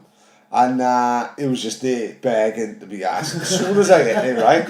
As soon as I hit it, I thought, I've dropped a clanger, but because it was literally the noisiest fucking thing I've ever heard in my fucking life. It's James's Park. Mate, it was the noisiest fucking thing. We 3-0 down, we walking down the stairs, I smashed this fire alarm, right? Thinking, this'll be fun and games, right?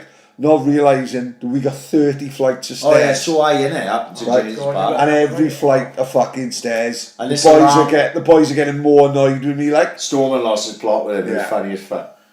He was fucking going mad. And Storman, I can be a right fucking nuisance in fairness to him. And he's giving me a fucking ball in the second flight. And he went run down all the stairs? I didn't run. I was fucked after 2 flights, mate. It's fucking 30 flights up in the air. And this thing, the word of a lie, this thing was going, mate, please, everyone, exit the stadium in an orderly fashion. Please, everyone, exit the stadium in an orderly fashion. I don't even know if they played it in where the fans were, but not in the stairs. It was loud as fuck, saying, like Ryan said, please exit the stadium in an orderly fashion. And this went on for fucking 20. It takes quarter an hour to get from the top to the bottom, doesn't it? We had to wait every flight, like the boys. There were Sherpas at the bottom. Honestly, every flight. It was base camp 1, wasn't it? It was we got the bottom. All the boys. Don't forget, we got fucking $2,000 worth of gear on us, mate. Yeah. And I'm fucking setting fire alarms off. We thought the old Bill was going to be waiting for us at the bottom. I thought Paddy stitched us up there, big stuff. Mate, fucking nightmare. I haven't set a fire alarm off since. Well, fucking hell. Don't forget, no mind. This was the time.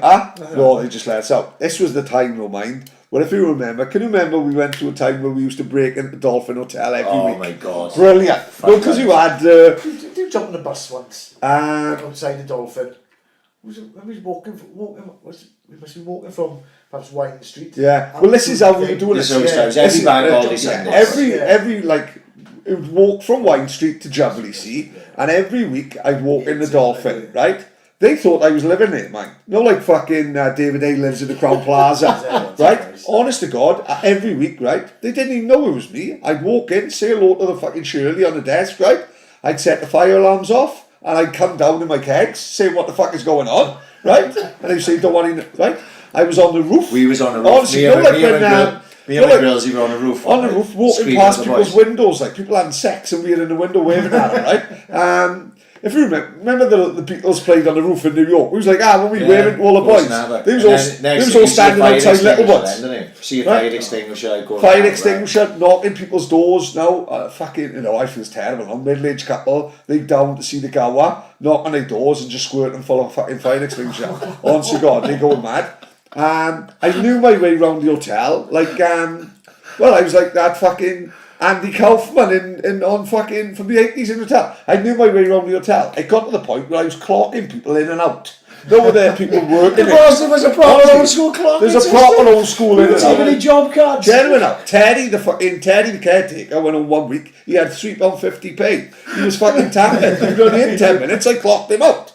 Honestly, it was causing carnage for years, wasn't Absolute and they didn't know what the fuck was going on, did they? We would just walk in. You'd just walk up to reception, blasé as Yeah. fuck, not even say a word. Yeah, nobody would go like, yeah, right, you see you later. Three of us just walk straight up the stairs. He wouldn't say a word to you. No. So once you up that first floor, It's then you carnage. could do what you fucking want then. And we literally did, mate. Honest to God. Trust me. I was like sitting up from London's You know, building you to get- go fire you extinguisher. know, get those there were those trolleys they put the suitcases on. Yeah. We'd be on them, like pushing Yeah. each other down the corridor, Yeah, smashing into yeah, the it was walls. brilliant. It was in the Evening Post as it happens because it said they failed the fire hazard things because the fire alarms was going off every week. They had to call Artson's old man in to fix the fire alarms. They thought there was something wrong, like they thought someone was smoking in room 211. It was fucking chaos in there, wasn't it? Oh, it was. I can remember come past it once and it was, I think it We was on the roof bus for or something ages, like me that. and Grillsy one. It must be just a normal thing. Oh, mate, every week. Don't forget, you had that walk, see, Yeah. from Jubilees to thing. Once you got anywhere, then, fuck, when we was on the roof walking past the windows, you know what I mean? Every weekend it was like, what are we going to do this week? Oh, every week, Yeah, without yeah, fucking fail. it's like we got out Without fail. And the girl behind the counter, I thought, when I come down in my pants saying what the fuck's going on, she went, oh, I'm so sorry, like some twat set fire alarm off. Fucking hell, he was causing fucking havoc in there. If I remember, it shut down not long after, didn't it? You know what I mean? Terry the caretaker finished, he went to fucking pieces then, didn't it? Standing on the roof like Bushby on the edge of the fucking Grand Canyon. Yeah, did you see that? Push me fucking He's hell. going some places, isn't he? Mate, brilliant. He's seeing the world, man. I couldn't Fuck. believe that, didn't he? The thing is, like, you know, for us, like, I don't know where Paddy feels the same, but for me, like, you know, this whole podcast thing, it don't make no sense to me still, like, you know. So when I see Bushby tagging me and him in a tweet, sitting on the edge of the Grand Canyon. Yeah. going, sitting here listening to the AIC podcast, and it was just the two of us. He must have been listening to me, but hashtag just the three of us. I'm going, what the fucking hell? That don't make no sense. Like, do you know what I mean? Yeah, and you know the guy's living a fucking dream, isn't he? Yeah, I think so. All the sporting events, and he's brilliant. All the sporting events. Yeah, and of course, the lucky thing going in America, like I think we said on there before, is over here everything fucking sells out in a second, doesn't it? You know, don't even get online over here. Whereas in America, they haven't got the culture of fucking going out and getting pissed and treating the boxing as a night out. No. So Bushby is seeing all his favourite fucking boxers. Like, he can go tomorrow and see Lomachenko, and then a week later, like, don't forget, like, Deontay Wilder fought Ortiz, two of the top 5 heavyweights in the world. Deontay Wilder's 1 or 2, Ortiz got to be 4 or 5, and Bushby can just go and buy tickets. Because you can't. Because of the casual fan base here, you can't get in an 80,000 seat stadium. 80,000 to watch Anthony Joshua. His team now is Roland Lamar plays underneath. I see that. Yeah, I see that. Yeah. You know, you were saying he rubbish away. I'm sure you were saying then about Roland Lamar. And I was saying, oh, do you know what? You can imagine how he sort of does right out there if he's got like a bit of time. Yeah. He was like, well, it was only a thing that There was one of them like players who gets on the ball, he's like quite self. Yeah, of course, But no, didn't do nothing. Who was massive out there? He scored a few, didn't he? Bradley Wright Phillips. That's right. I was watching the thing yesterday. He's with New York City or New York Red Bulls? He's with New York Red Bulls. He wears 99. So who's the side that Vieira manages? They're New York City. They are right. I got it. New York Red Bulls. Because Bob Bradley manages LA City now, doesn't he? It's obviously LA Galaxy who's like signed for now, but there's another LA, I think. But Bob Bradley fucking manages. I generally I'm sure it is. There was can't remember even what I was watching yesterday, but they went on about an English boy who come out here who's now turned into a legend of the MLS. No way. Yeah, really? That good? Yeah, seriously. And it showed Bradley Wright Phillips. He wears 99. Never. Yeah, and he's like this new. Comes out dressed a flake like. And he scored loads of goals. He played with He played alongside Thierry Henry. Yeah. And all this. I think last time he played in England, he was playing for Plymouth. Yeah, that's right. Yeah. That's living the dream, mind, isn't it? Plays, scores goals, and look at the lifestyle myself. Have you ever seen a documentary once in a lifetime about the New York Cosmos? No, I haven't seen that. Fucking hell, we've got to get on that. It's fucking brilliant. This is a time where Best was out there. Oh, yeah. Rodney Marsh was out there. YouTube, Bobby Moore.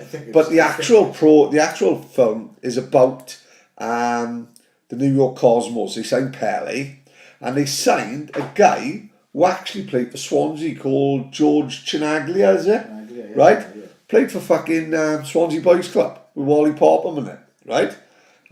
Played for the Swans, then went to, I think, Lazio, and then went to New York Cosmos. Centre forward, Right. Absolute fucking lunatic. Don't forget, he come from fucking North Hill, right? Now he's playing up front with Paddy, demanding more money than Paddy. I've seen interviews with him saying, I'm a better player than Paddy, I scores more goals. But he was a fucking lunatic. Right. Like, he demanded his own dressing room, whatever Paddy had, he wanted, like. But he was as big a star out there as fucking Pele, you know what I mean? Right. Fucking, it's a hell of a documentary, it's fucking brilliant. Once in a lifetime about the New York Cosmos, class, mate, really good. I haven't seen that. Really But good. I'll put that on my I to-do list. know I've seen something with bits of Yeah. the best out there, so I don't know whether it's that, but Well, best scored his greatest ever goal out there, didn't he, Yes, for the yeah. San Jose Earthquakes. yeah, Like that's the one. that fucking goal where he takes on like 8 players, took on the left back 3 times, you know, and stuck it in the bottom corner. Like, and like what Best said about that goal, he said, although people will say it's fucking for the San Jose Earthquakes, like he said, a great goal is a great goal. Like he said, that would be a great goal in fucking in the park, like, you know. Yeah, that's it. Yeah, Spot on as well. Yeah, You know, absolutely. Yeah, a goal like that, you know, it's not like it's a goal where someone's hit on the half volley up 25 yards. no, just go one like Yeah, he's taking on the whole fucking team. I've gone back and take it on again. Yeah, fucking awesome. Earlier on, when we were talking about Owen Tudor-Jones earlier, because there's, you know, it looks likely that he's going to come on here soon. Like, I've been listening back to his podcast, so I think the first one I listened to was Trundle. I have picked and choose mine. Yeah, I haven't listened to them all, and I haven't listened to them in order. So I listened to Trundle one. I've two or three I listened to. I've probably listened to about 5 or 6 now. But I listened to Ferry Border one today. Oh, Right. fuck yeah, you got him on. Yeah, I think it was quite like a few good ones in the back. yeah. I just what you realise early doors with Owen Tudor-Jones and those Swans boys from that time is he's a character, Owen Tudor-Jones is. Yeah, you can tell. And they had a massive team spirit. team spirit Yeah. between them, because when he's on with Trundle, it's just him and Trundle just giving each I other agree, shit. yeah. Right? That's what I listened to last week. I listened to Trundle one, was the first one I listened to ages ago. Then I went for ages, I didn't listen to any. Then last week I listened to Leon Britton and Gary Monk. Right? I don't have three. And Monk was Middlesbrough manager at the time, because this is about, obviously he's not Middlesbrough manager now, is he? He's Birmingham manager.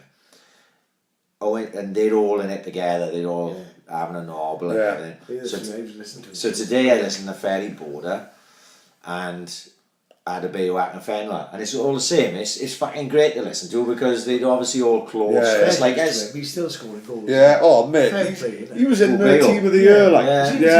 he was in the team of the year that league, like, he scored about 20 fucking goals, man. Who's he playing for now? He's still scoring for 35. No, we Wickham. Is he? Oh, Wimbledon, no. No, he went from Wimbledon, didn't he? He got promoted with Yeah, Wimbledon. yeah. I remember he. Wickham, is it? Yeah. Yeah, pretty sure it's Wickham. yeah. Fair play. He's scoring goals, only he? But Still. we're going on with Ferry Border. And he is massive. It's funny. It's funny and sad, like at the same time. Of what he could have achieved. Yeah, like. because he was saying that, you know, he played for Den Haag, and Den Haag is his club. It's like you with the Saints, Yeah, with the yeah. Saints, Leigh with the Farmers, whatever. How many other clubs do you have? And he could have gone to other sides in Holland, but he didn't want to, because he wanted to stay with Den Haag as his club. So he reckons that what happened was, it wasn't, the club started going away from what he wanted, and the players that were coming Den in, Haag, no? Right, yeah. Den Haag, they weren't from The Hague. That's how he describes it, like, you know, because the Den Haag must be an isolated club, but it's they'd all, you know. And so he said he was looking for another club, and he could have gone to a few places. He came to Swans, he met Roberto Martinez, and Martinez apparently is a hell of a salesman. And they've all said that, Gary Monk and Leon Britton and all have said that about Martinez.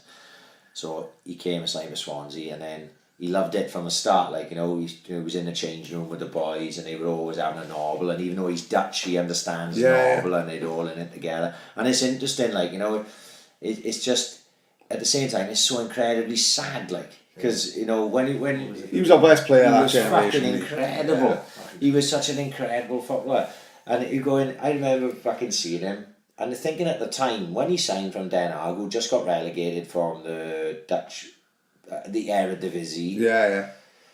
and he's come to a League One, Yeah. I'll be going, fuck me, what's this guy coming down here for? Yeah. And then you think he must be Mickey Mouse, and then you see him and you go, fuck me, this guy's definitely playing below his level. Yeah, of course. You know what I mean? From the fucking I don't start. think he played that much in the Championship, did he? No, Because yeah. it was that year against Yeah. Birmingham, wasn't it? Yeah, it was When he against first Birmingham, came on his He leg. did come Yeah. back. I was there. He was there when he come back, and then he never looked right, did he? No, and he's telling the stories of like how it all went down, and what's funny is that he is a fucking div. He's like he's Is he really? yeah. When he tells the stories, I will spoil it. People should listen to it. Like he's an individual guy. Like he's got his way, Bad and a that's couple of it. years ago, and he was bad a couple of years Yeah, ago. and he tells Yeah, all that's those right, stories, yeah. and it fucking was really good. Listen, I listened to it this morning. Like and There's a couple of crackers on there that I got saved.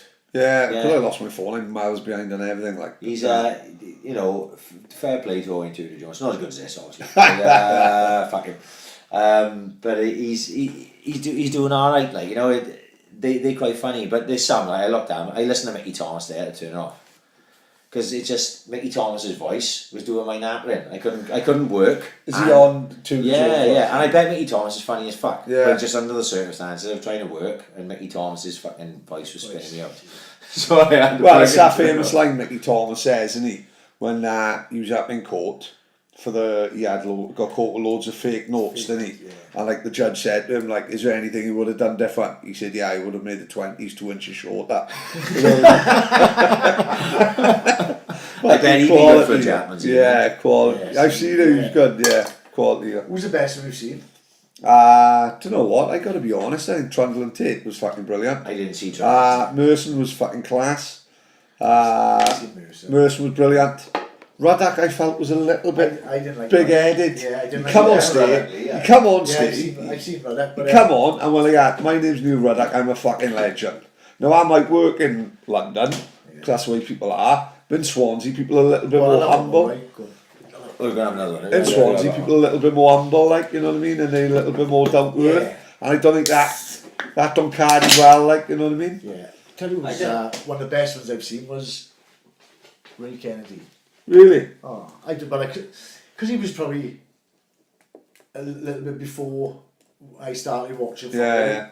I didn't realise what I knew he played in the good side. Of course, I didn't yeah. realise he scored two winning goals. Yeah, cup of finals. course they do, yeah. And I didn't know that. Yeah. It's a little bit before. Alan that. Kennedy, yeah. you mean, no Ray Kennedy. Alan Kennedy, sorry. Yeah.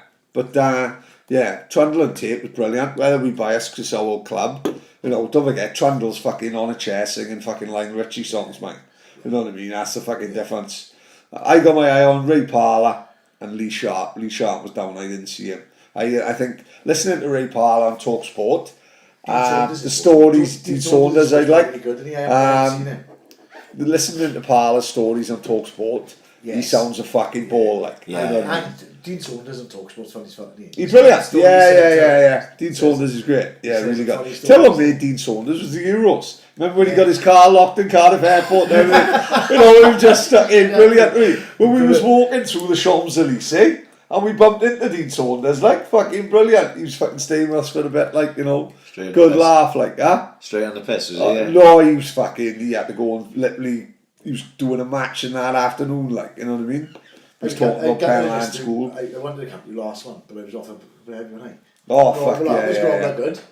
Grobler wasn't great, like, but the night itself was fuck. I enjoyed Grobler. I enjoyed Grobler. A lot of people are calling Bowling Bruce, right? But they're all youngsters who don't really understand it. Yeah, I enjoyed it, I did, but some of the youngsters don't know who the fuck he is, like, so. Oh, yeah, it's hard then, I suppose. It's just a generational Of course thing. it is. Like I was prepared to listen to his fucking story. I found it fascinating. Yeah, but, yeah. You know. Did he tell us all, talk about, like, when he got done and stuff? Yeah, He like papered over that, He didn't he? papered it a bit, He yeah. once saw Yeah, I think if you see Mickey Thomas, he'll just tell you straight. Yeah. Like, you know what I mean? Don't forget, Grobler got off with it, like, so I think he'll say, no, I was, you know, I got off with it, I didn't do it. So he don't really want to talk about that then, like, you know, Yeah. but, Well, look, I got an idea. I need to run past the two of you. I've had a couple of cans. I think it's time to Go bring on. it out. Right. I ain't doing no man then, and I ain't getting a bath of beans, like. the next big Netflix documentary. You up for it? Go on. Right. It's called Ryan Man.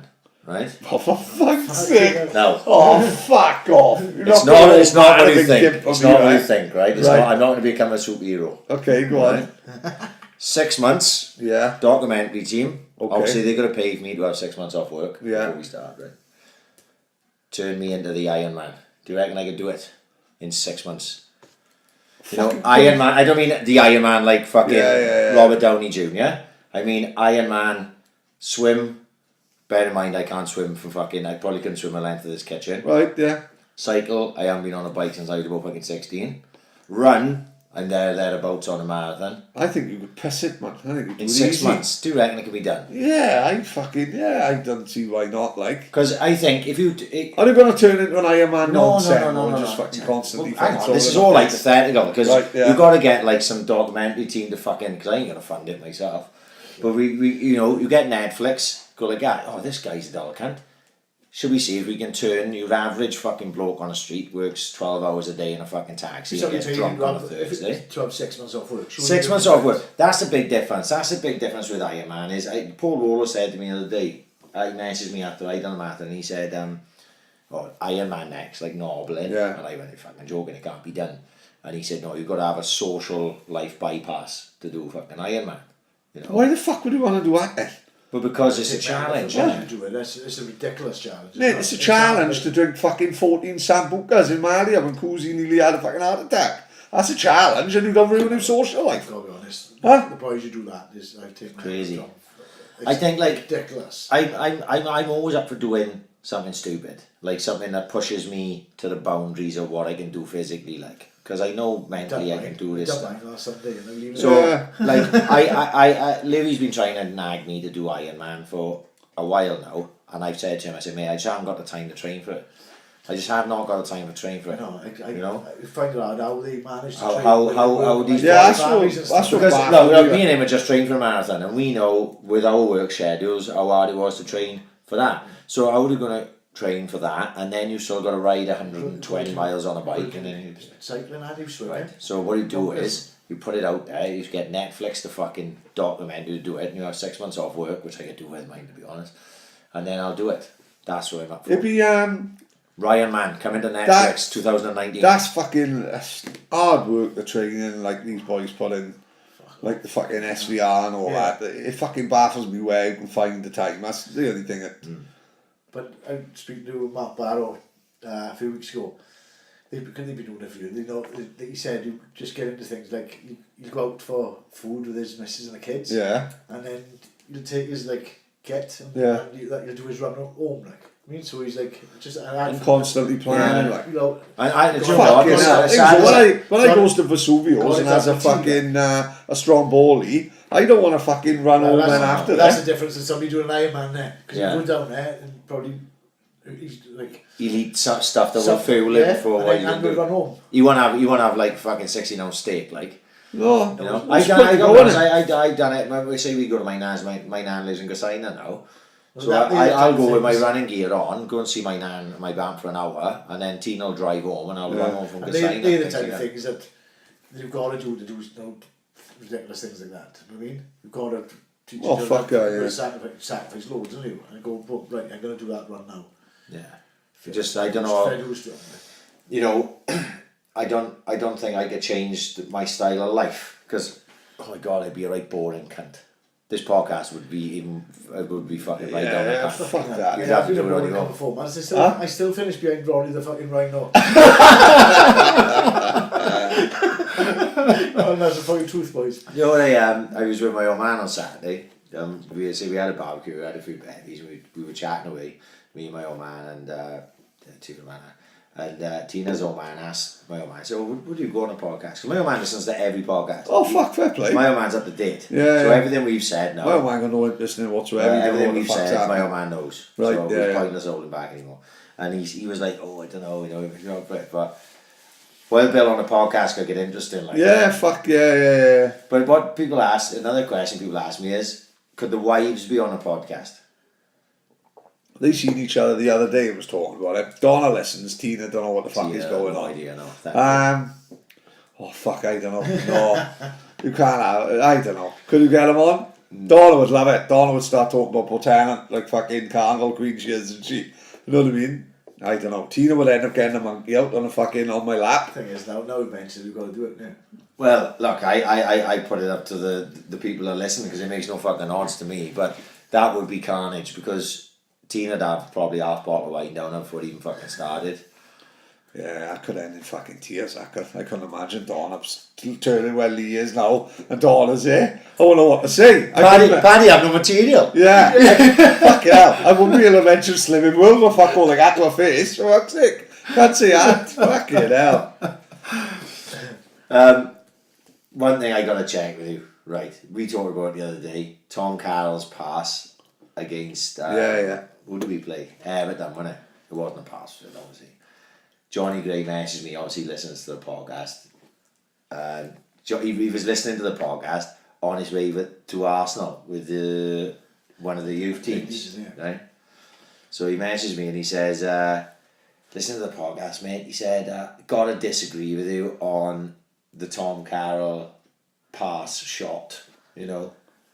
He said he definitely meant it. He said you need to see it again. I'm like, John, have you been drinking? That's literally what he messaged him. He said, mate, I'm on my way to Arsenal with the under whatevers to watch Arsenal game. I said, I tell you what, mate, I'm in work. When I get home, I'll watch it again. So I watched it again, and I still wasn't convinced that it was a pass. You know what I'm talking about? I know what you're on about, yeah. What was your opinion on that? I didn't think it was a pass. He squiffed No. it. Yeah. 100%. Right. Because when I saw it back, right? I've seen it. I think I've seen it live. I don't think I've seen it. You got to watch it back because do you know what I happens? haven't seen it. Do you know what happens is that after it. this is what I messaged him back, right? Was when a ball comes into him, he goes to shoot. But a guy, whoever it may be, let's say it's Angay or something for fucking Everton, comes this way across him. So he shits it. So he sort of flicks his leg out at it, right? Like this. Because you can see him turn away. What he actually does is a 180. When he hits the ball, he turns, spins round to face the other way. So he's turned away from the guy to spin round. And the ball just happens to shoot across to fucking Jordan, who buries it. But obviously Johnny Gray thought it was a fucking absolutely the greatest pass of all time, I think, because I'm not having it, John. Sorry, mate. It was not a pass. What pass that was. He still ducked out and headed in his own box in the 90th minute. Yeah. Fucking hell. Just thinking of that. Oh my god. He's not the fucking fucking pipe. He ducks out and header. He's fucking.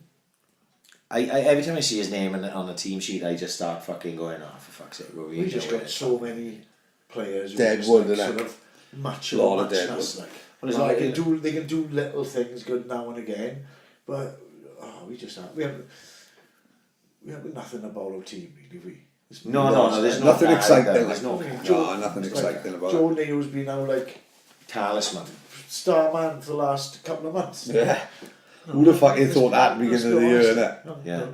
No, give him credit, he's done well, but Because some fuckers, someone's just started it, the podcast put on Twitter, they just started it now, and we are saying how fucking chuffed we are, Renato Sanchez and fucking Boney are back. How fucking wrong we were. We got Ready Renato? Yeah. I had to mess him back. I said, trust me, we get a fucking lot more wrong over the fucking coming weeks. Don't fucking worry about it. But we ain't fucking apologise and they can fucking take it on the chin. Before we do go, well, I remember, I think Saints had a fucking game last night, 3rds ago for the league. And I'll fucking centre forward Liam Bennett to fucking snap his tibia and fibia. Fucking, it was a right proper fucking shithouse tackle from behind. Like, it was a fucking, it was out of order as happens. Sitting the fucking boys at 10-2 up, and there's 5 minutes to fucking go. And he flies through him and fucking snaps his fucking leg, which isn't fucking good. He's going in for a fucking emergency op now. The only thing, he's only 21. He's got a month now. He's got the next 3 months, a fortnight FIFA, and the World Cup. So technically, I'm jealous as fuck of him.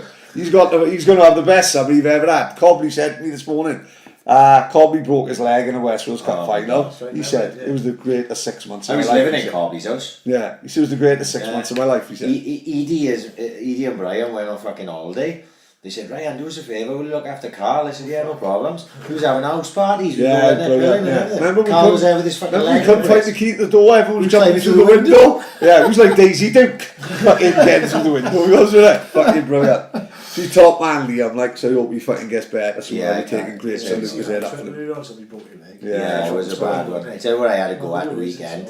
You heard about it? I tell you what I had to go at the weekend. And obviously, being that we're all married men, happily married men, we may not have, you boys may not have seen this, but thankfully, my brother-in-law split up with his wife, so I get to look at this type of thing. Right, go on. Tinder. All right, yeah. No, Tinder, I don't even know. I know what Tinder is. Yeah. But Don't know how it works. I don't know how it works. So, I'm here on Saturday, pissed Right. with my brother-in-law, and he goes, Ryan, do us a favour, I'm going to give you my phone, I want you to go through my Tinder and pick some birds for me. Is that how it works? What do we pick some birds? Right, so basically, you get your dog and bone out. Yeah. Well, oh fuck me. Yeah, go on. Someone just got electrocuted. So he's on Tinder. Picture of a girl comes up. You know. So I think it's. I may get this completely wrong now. It's like swipe right to keep, I've heard, right, okay, and yeah. swipe left. Oh, this is fucking true. Right? This is like a game of blind date for me. I'm waiting for our Graham to come up. This is Paddy, he's a fat cunt from Swansea. Right. So he's put me in control of His life. basically because he's pissed. Now it starts off in all good intentions. Yeah. So I'm looking at this bird. Yeah, she's a solid 8. We'll go right with her. Oh my God, look at that pig. She's going left. Oh no, this is ruthless. Going left. But Yeah. then all of a sudden, some bird comes on there that is so bad. Oh no. You have to swipe her right, don't you? Well, that don't work like that. That don't sound There right. was a girl Yeah. who must have taken a selfie, no word of a lie, with the phone right next to her face. Oh no. So you couldn't even make out her ears because Right, it was yeah. just literally the middle portion of her face. Oh, right, that's- and her name was whatever, and I went, oh my God, she looks like she needs some serious help. Let's get Jason to do it. Is and that I right? went, I swept to the right. But then once you do it once, you can't stop doing it. So then I was putting all the smart birds to the right as well. I Yeah. wasn't ratting him like that. The mediocre birds were going left. I was Yeah, like, yeah. they can all go left. And then the woman from they So were Martin from the train is going up all the Oh my time. God. Do you know the one from Hills Have Eyes? Yeah, You know what I yeah, mean? yeah. She just crawled out of a bush. She's going to the right.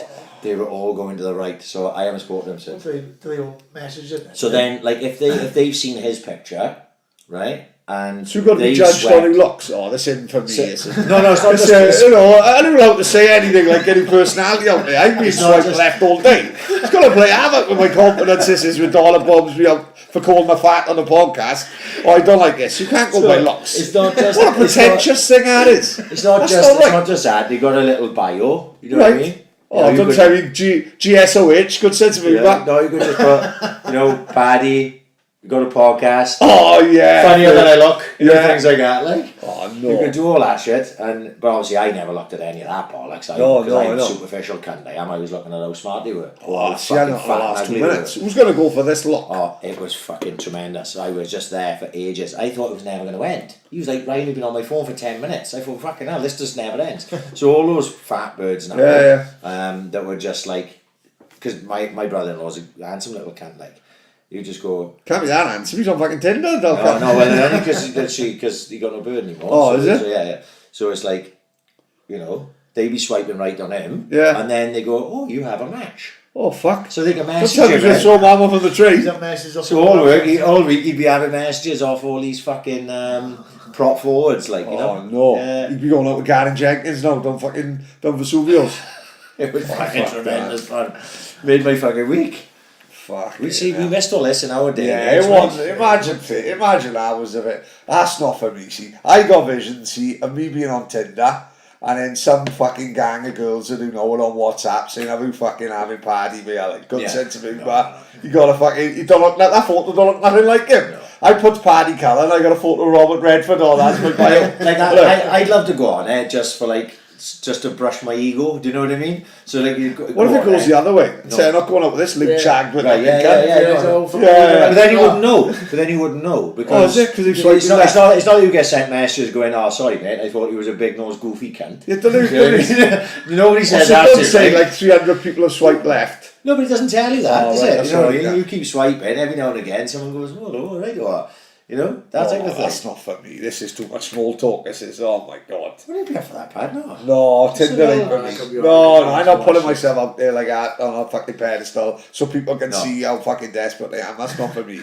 Tinder, listen, Tinder's fucking great. Knock yourselves out. Swipe right, swipe left. It's not for me. I've had a great day, Jim. I'll take the speedboat. I ain't going nowhere near it. Paddy and Don are split up. He's standing jumblies on his own. Yeah, I'm not going nowhere near it. Fuck that. Everyone's With a podcast flag draped on my shoulder. Everyone else is standing outside, swiping right again. All shagging like fuck. I'm having a fucking Verdi's for one. I'm having an hazelnut basket and a go of seafood at. Check people out the dolphin. Yeah. Oh, right then. Patrick, are we out? Yeah, It's great been stuff. good fun. Lee, thanks for coming again, Cheers, mate. boys. We're out here. Come on again, you get to keep the podcast now once we're on 3 times. Well, I mean, Can't hand it over. Yeah. Gotta keep the iPad. yeah. Hopefully we may have moved up with no fucking technical knowledge, but then Yeah, but I doubt it fucking very much. We'll be on episode 290 still with the still with the fucking iPad. Right, we're out here. See you later.